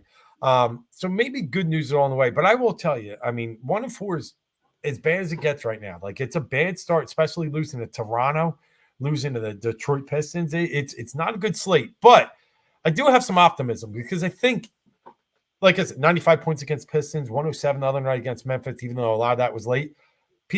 Paul George is going to add some offense that I think they desperately need. The shooting has been a big problem. Shooting's been bad, man. It's been really bad. I mean, the other night, Tyrese Maxey was 5 for 17 from 3. I mean, it's just been atrocious, man. It's crazy. But, I just, I look at this and go, okay, healthy. Looking at this team, just say, look in the crystal ball and say, by the 20th game of the season, we're all healthy, we're all playing. Looking at the East right now, and I said this to Sean, there was a lot of national pundits out there that did not have the Sixers in the top 4 or 5 teams in the East. And I don't know, is that right? Is it not? Is it where what they were basing it on? But looking at Milwaukee, looking like a dreck, man, that situation, that's just ready to blow up. It is, right? Yeah, I mean, you see it. We know what's going to happen. I think at the end of the day, we know what's going to happen. New York, they make the big trade with Cat, but again, we talked about that. They have a weak bench now, right? Unfortunately, I hate that Paolo got injured for Orlando. Hopefully we see him sometime back this season. Cleveland, man, Cleveland just balling out. I mean, we already know about Boston, but looking at it, man, where do you see the Sixers falling, bro? Yeah, I mean, Cleveland's, they got a shot to get 8-0 tonight. They're tied late in the fourth against Milwaukee, and that would put Milwaukee in just a world of hurt, going 1-6. So you're right. There's something about the Milwaukee situation. It's not just the coach. It's more, I mean, we just aren't seeing the mix of Lillard and Giannis, obviously, but just the other pieces not fitting in as well. There's a clash coming there. They keep losing. But yeah, I'm going to give Cleveland's going to be better than the Sixers this year. Boston, obviously. And I mean, right now I'm kind of at a pace here. I think New York will hold us off a little bit. That thin bench might hurt them, but there's always moves to be made at the deadline. Like they got Precious last year and some other pieces. No, OG, that's who they got too. OG, yeah. So I'll give the Knicks, and I think the Sixers can still surge up around the 4 seed. Don't forget, I mean, Indiana's not playing well, but they were very good last season. I think they can, they'll start picking it up. And Miami's always a force to be reckoned with. So I see the Sixers in that 4-5-6 mix with those three teams. Like you said, Orlando's the sad part because that team, I think they're very talented, but they need an alpha guy, and Paolo was their guy. And that's a shame. It is, man. It sucks. Like, you look at it and I want to watch good basketball, man. Like I want to watch, and this is the young guy, one of the young guys that was going to, take us to the next step, man. Right. I mean, it's like in the league and, now looking at the Western Conference and again, man, you always look at the West as being a powerhouse and whatnot. But, again, you got Phoenix that's playing really good on Budenholzer. Right, you got the Warriors who are surprising people. Yes, right? I mean, it definitely me. I'm sure they surprised you as well. Who would have thought? But like looking at the West, even in Kyrie is, and Luka are playing well together out there. I haven't really paid so much attention to Clay a little bit, but what do you look out West, man? Yeah, the Golden State thing's real interesting because they're doing it in a way that I never saw. And Steph missed a few games. I think he's back tonight, but he's back tonight. Defense, second best defense in the league, second best defensive rating. Like wow. And they're playing like 12 guys a game. Like they're just going out. Everybody's playing about 15, 20 minutes. He's piecing this thing together like crazy. And I give them a lot of credit to come out to the start. OKC is still just wow. They just they're just beating teams and they're beating them down pretty bad and good ones. They're out on the road winning in Denver. I know they won in Minnesota recently. They won LA, the Clippers, which was, to me, only reason I say that was a little bit surprising was the Clippers, I think, are 0-4 now at their big place, their new place. So they've stood out. The Suns do stand out. I think the new coach helps. But I'll tell you, I'm not sure what to take of this Lakers team yet because LeBron has definitely regressed, and he's definitely a secondary piece to Anthony Davis, but they're playing tough. I mean, what did they lost one bad game to the Warriors, but other than that, they've beaten some decent teams. They hung in the game against the Suns. Lakers are really interesting to me. I just don't think they can make it through the season with all these older players. That's my big thing with them. Yeah, man. I will say this though. I am a little impressed with JJ Redick a little bit. I am. Yeah. He's grown on me. Like I think that he is a legitimate basketball guy, and right, and I think that I was afraid that he was going to side like 100% with the players, and it was always going to be like, look, I was a former player, like I'm going to be one of the boys. But I'll tell you what, man, I really like the way he's been able to balance being a coach. And a player that's not far removed from the game. I think it's not an easy balance to do, but I think he's nailing it right now. Yeah, I mean, last year I thought he was really good at being a play-by-play guy. Yep. So I mean, or I guess he was more on the color side of it, but still, yeah. Either way, courtside, and yeah, I've been impressed too. I mean, I heard the original story of him like in a car wash, the other day.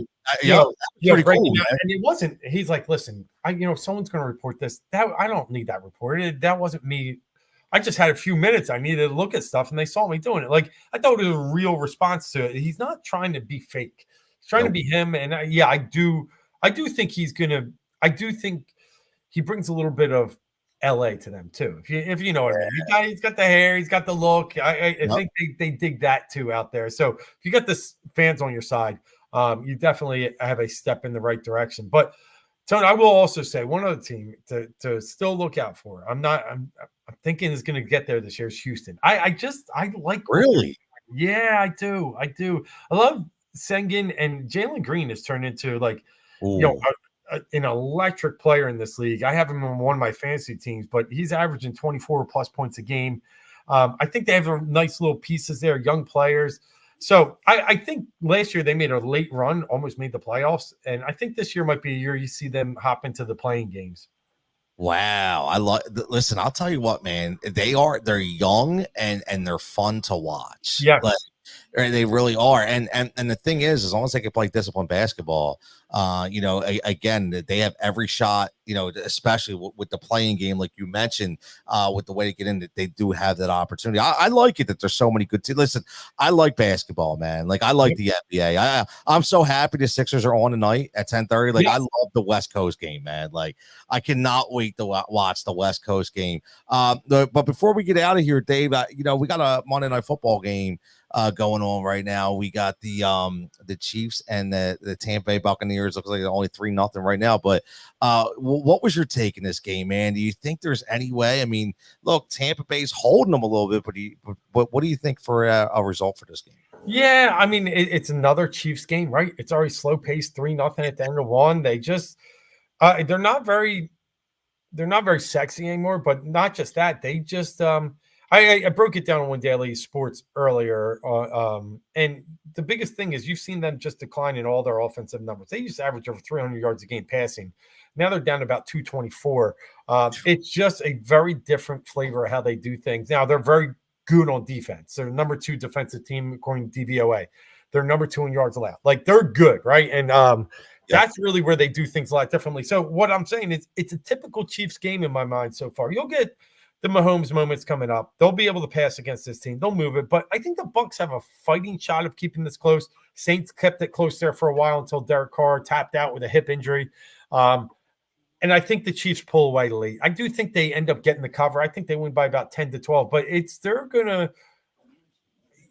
gonna struggle a little bit to pull away from Tampa. Tampa's got, even without all the receivers, I mean, the Bucky Irving, Rashad Wright, and you got enough with K-Dot, and I think they can move the ball a little bit against the Chiefs. So I expect the Chiefs to win double digits, but in the end, they're not that impressive. That's why the Lions are the best team in this league. Yeah, no, you're right, man. So what do you think, bro? If Friday goes, this was my I got a parlay going for this game tonight. There's a couple stretches. Okay. I did take Mahomes over 1.5 touchdowns. I know he hasn't been, but I just say, you know what? I think he throws 2 touchdowns tonight. I took Rashad White over 3.5 receptions. I took Kelsey over 5.5 receptions. And then the oddball here is I took Mecole Hardman. His over was 7.5 receiving yards. I'm like, how does he not get one catch in this game for like 9 yards? So but what do you think? What out of all those, what if I was going to hit 3 out of 4 legs, what burns me? What do you think? Yeah, bro. First off, last Monday night, I told you the hardest thing you were going to get was Daniel Jones interception. He throws on like the last play of the game. So I wake up, I'm like, he crushed it, right? He got it. Then I saw George Pickens stop catching the ball. What's the odds, dude? What was the odds? I missed it by 1 leg. Yeah, and he had 4 by the second quarter. He never got another one. I was sure Pickens had the 4.5. When you got that interception, I was going nuts. But I like playing this game, and it's I'm actually in the Rashad White bin with you. I had him over 3.5 as well. I really like that call. I like Kelsey a ton over 5.5. My reason for Kelsey was a little bit. Yeah, he's a big primetime guy, but also with the Jason Kelsey stuff yesterday. Oh, yeah. A few days ago, and smashing the kid's phone in Penn State. I like that Travis might want to back it up for his girlfriend. But that Hardman one could be tough just because Hopkins is seeing the field a lot more. And I still think Watson got 75% of the snaps last week, even though they don't throw on the ball much. So Hardman, I'm going to say, is the toughest one, but you just need one. What do you need, 2? No, it's over 7.5 yards. 1. You're going to need 1 catch. Yeah. I mean, I just saw it and I was like yesterday, the one prop that I had was over 2.5 receiving yards for Ray Davis. And I was like, I got to take that. How does he not get he had 2 catches for 70 yards, right? To the house. Yep. Yeah. So our man Z Smitty checking in says Bijan Robinson has gone from overrated into the season to incredibly underrated. People have him as a 6th or 7th running back. Meanwhile, he's running back 4 after going 20 plus 4 weeks in a row, man. Yeah, Dave, we did how many shows on Sirius in the preseason, and how many people, there were people at that time talking to Bijan being drafted as the number 1 running back at all. Remember that? Yeah, we probably landed him about 3rd or 4th on our chart. Yeah. So I do think he got the respect, but and I do really value the point here. But my problem with Bijan, and it's a long-standing problem, 4 touchdowns this year. Tyler Algier steals some near the red zone. And, you're just getting these ball hawks like Saquon getting 8 touchdowns or 6, Derrick Henry 11. They've been more the factors, but I love Bijan. I just think he's still being underused a little bit. For some reason, they love Tyler Algier. Like I say that all the time. They love them some Tyler Algier. You have a guy, and like somebody says here, an incredibly efficient offense. I don't see how people don't have him as the RB3 going forward. Smitty, I listen. If I was coaching the team, he'd be an RB3 going forward. The problem is the utilization of him. It's just not there. Like, I don't understand. Like, I would formulate my entire offense around Bijan Robinson, but instead they don't do that, right? And that's the crazy part about it, man. But Dave, it's funny. I'll let you go on this one to tell you.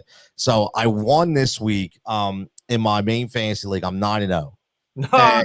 Not right. So now I will tell you this, that it's a 10-man league, but 2 people dropped out the last minute. So it went to an 8-man league. Okay. So obviously teams are a little, inflated with talent, right? Because of the 8-man rosters. But here's my ready.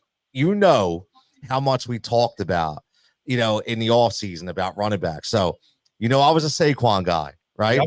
Yep. I was a Derrick Henry guy. Mm-hmm. Dude, what's the odds? I got both of them, right? Yeah. So check this out. So I'm rolling, right? CJ Stroud, right? Who hasn't even been that good. Nope. Okay. I got my 3 running backs are Devon Achane, Derrick Henry, Saquon Barkley. On the bench, got Chase Brown, DeAndre Swift, right? And then great players. Right. Yeah. Tight end, Brock Bowers. Yeah, I loved him. Yep. Receivers, I had Nico. I had Puka, right? I got George Pickens. I got Malik Neighbors. Dude, I'm like, I said to these guys, yeah, but these other guys' team stinks. I'm like, what were you guys looking at? Like, I don't understand. You know what I mean? So yesterday, I went in and I was down by 70 points, and dude, Saquon just went off. Yep. It was just like everybody was going off and just like, you're never gonna lose, dude. I'm like, I can't help it, man. What do you want me to do, man? So it's been fun. Smitty says, yeah, but these guys are getting in the end zone, are putting in similar points. Inevitably, he will get in the end zone more. Even if he gets in the end zone once, he's dropping 30 a week. Wow, that's I mean, look, I don't know, man. Like, I get it. I completely agree with the analysis. The problem is they have to use them there, Dave, and I just don't think they are.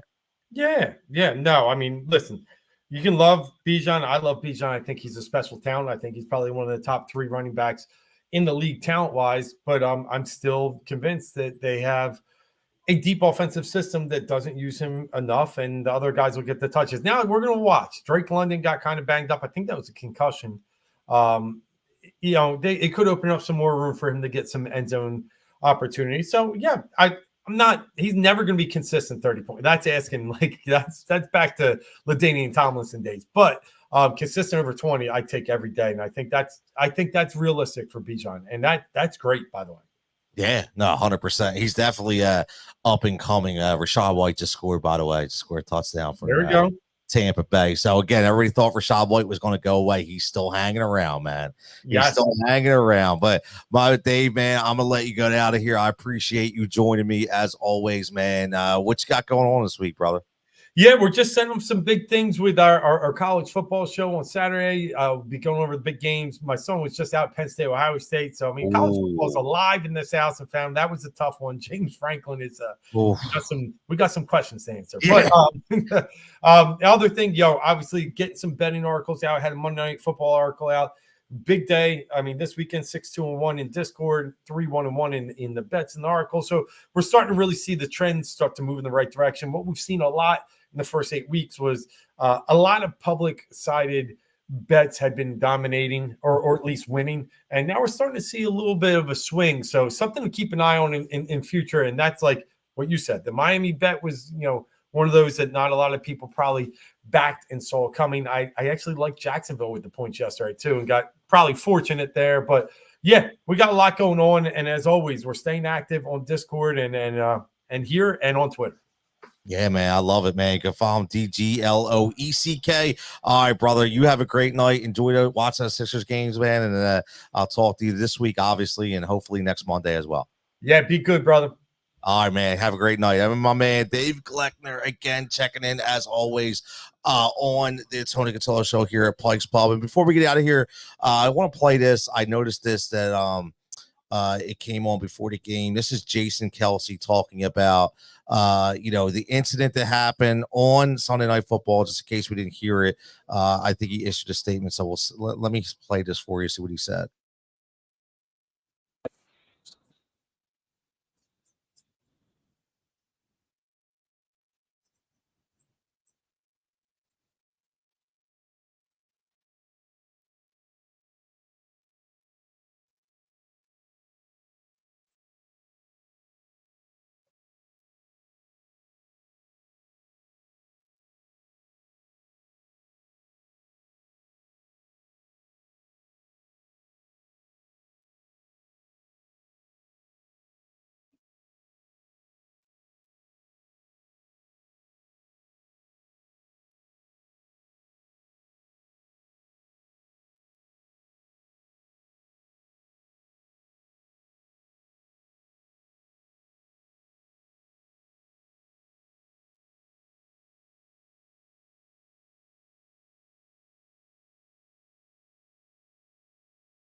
And there he is, Jason Kelsey, talking on the incident that happened. And listen, man, he didn't have to do that, but he did. Obviously, maybe his publicist told him that he had to say something, but you could tell that he was very heartfelt, and he's probably pissed off that it happened. And it did happen. Unfortunately, he's getting to that point, man. He's getting to that point where, he's not just able to be a normal person anymore, right? You're always going to be greeted when you have success, you have hate. Right. We live in a society where, people are so focused on what you have and asking why you have it instead of just trying to understand how you got it and trying to get it yourself. Right. So everybody is always, we live in a very hateful world. Everybody's, instead of being happy for each other, we hate on each other. And, that's what happened. Dude got his clicks, he got his clout, whatever. But at the end of the day, it'll all be forgotten eventually, and we'll move on in society. And as always, man, this has been a fantastic show. Shout out to everybody at Pike's Pub that's been listening along, everybody following online, all the comments, the guests from Sean Bernard checking in for Fox Sports The Gambler, my man Dave Gleckner checking in from SiriusXM, my man Jimmy Mack right here live talking Phillies, and who could forget Brian, the bar captain, in the first hour, talking everything from feet to I don't even know what he was saying at the time, but he definitely made it a very interesting night. But as always, man, everybody continue to be safe, continue to have a fantastic week, and we'll catch you back here next Monday night live from Pike's Pub in Southampton. Everybody have a good one.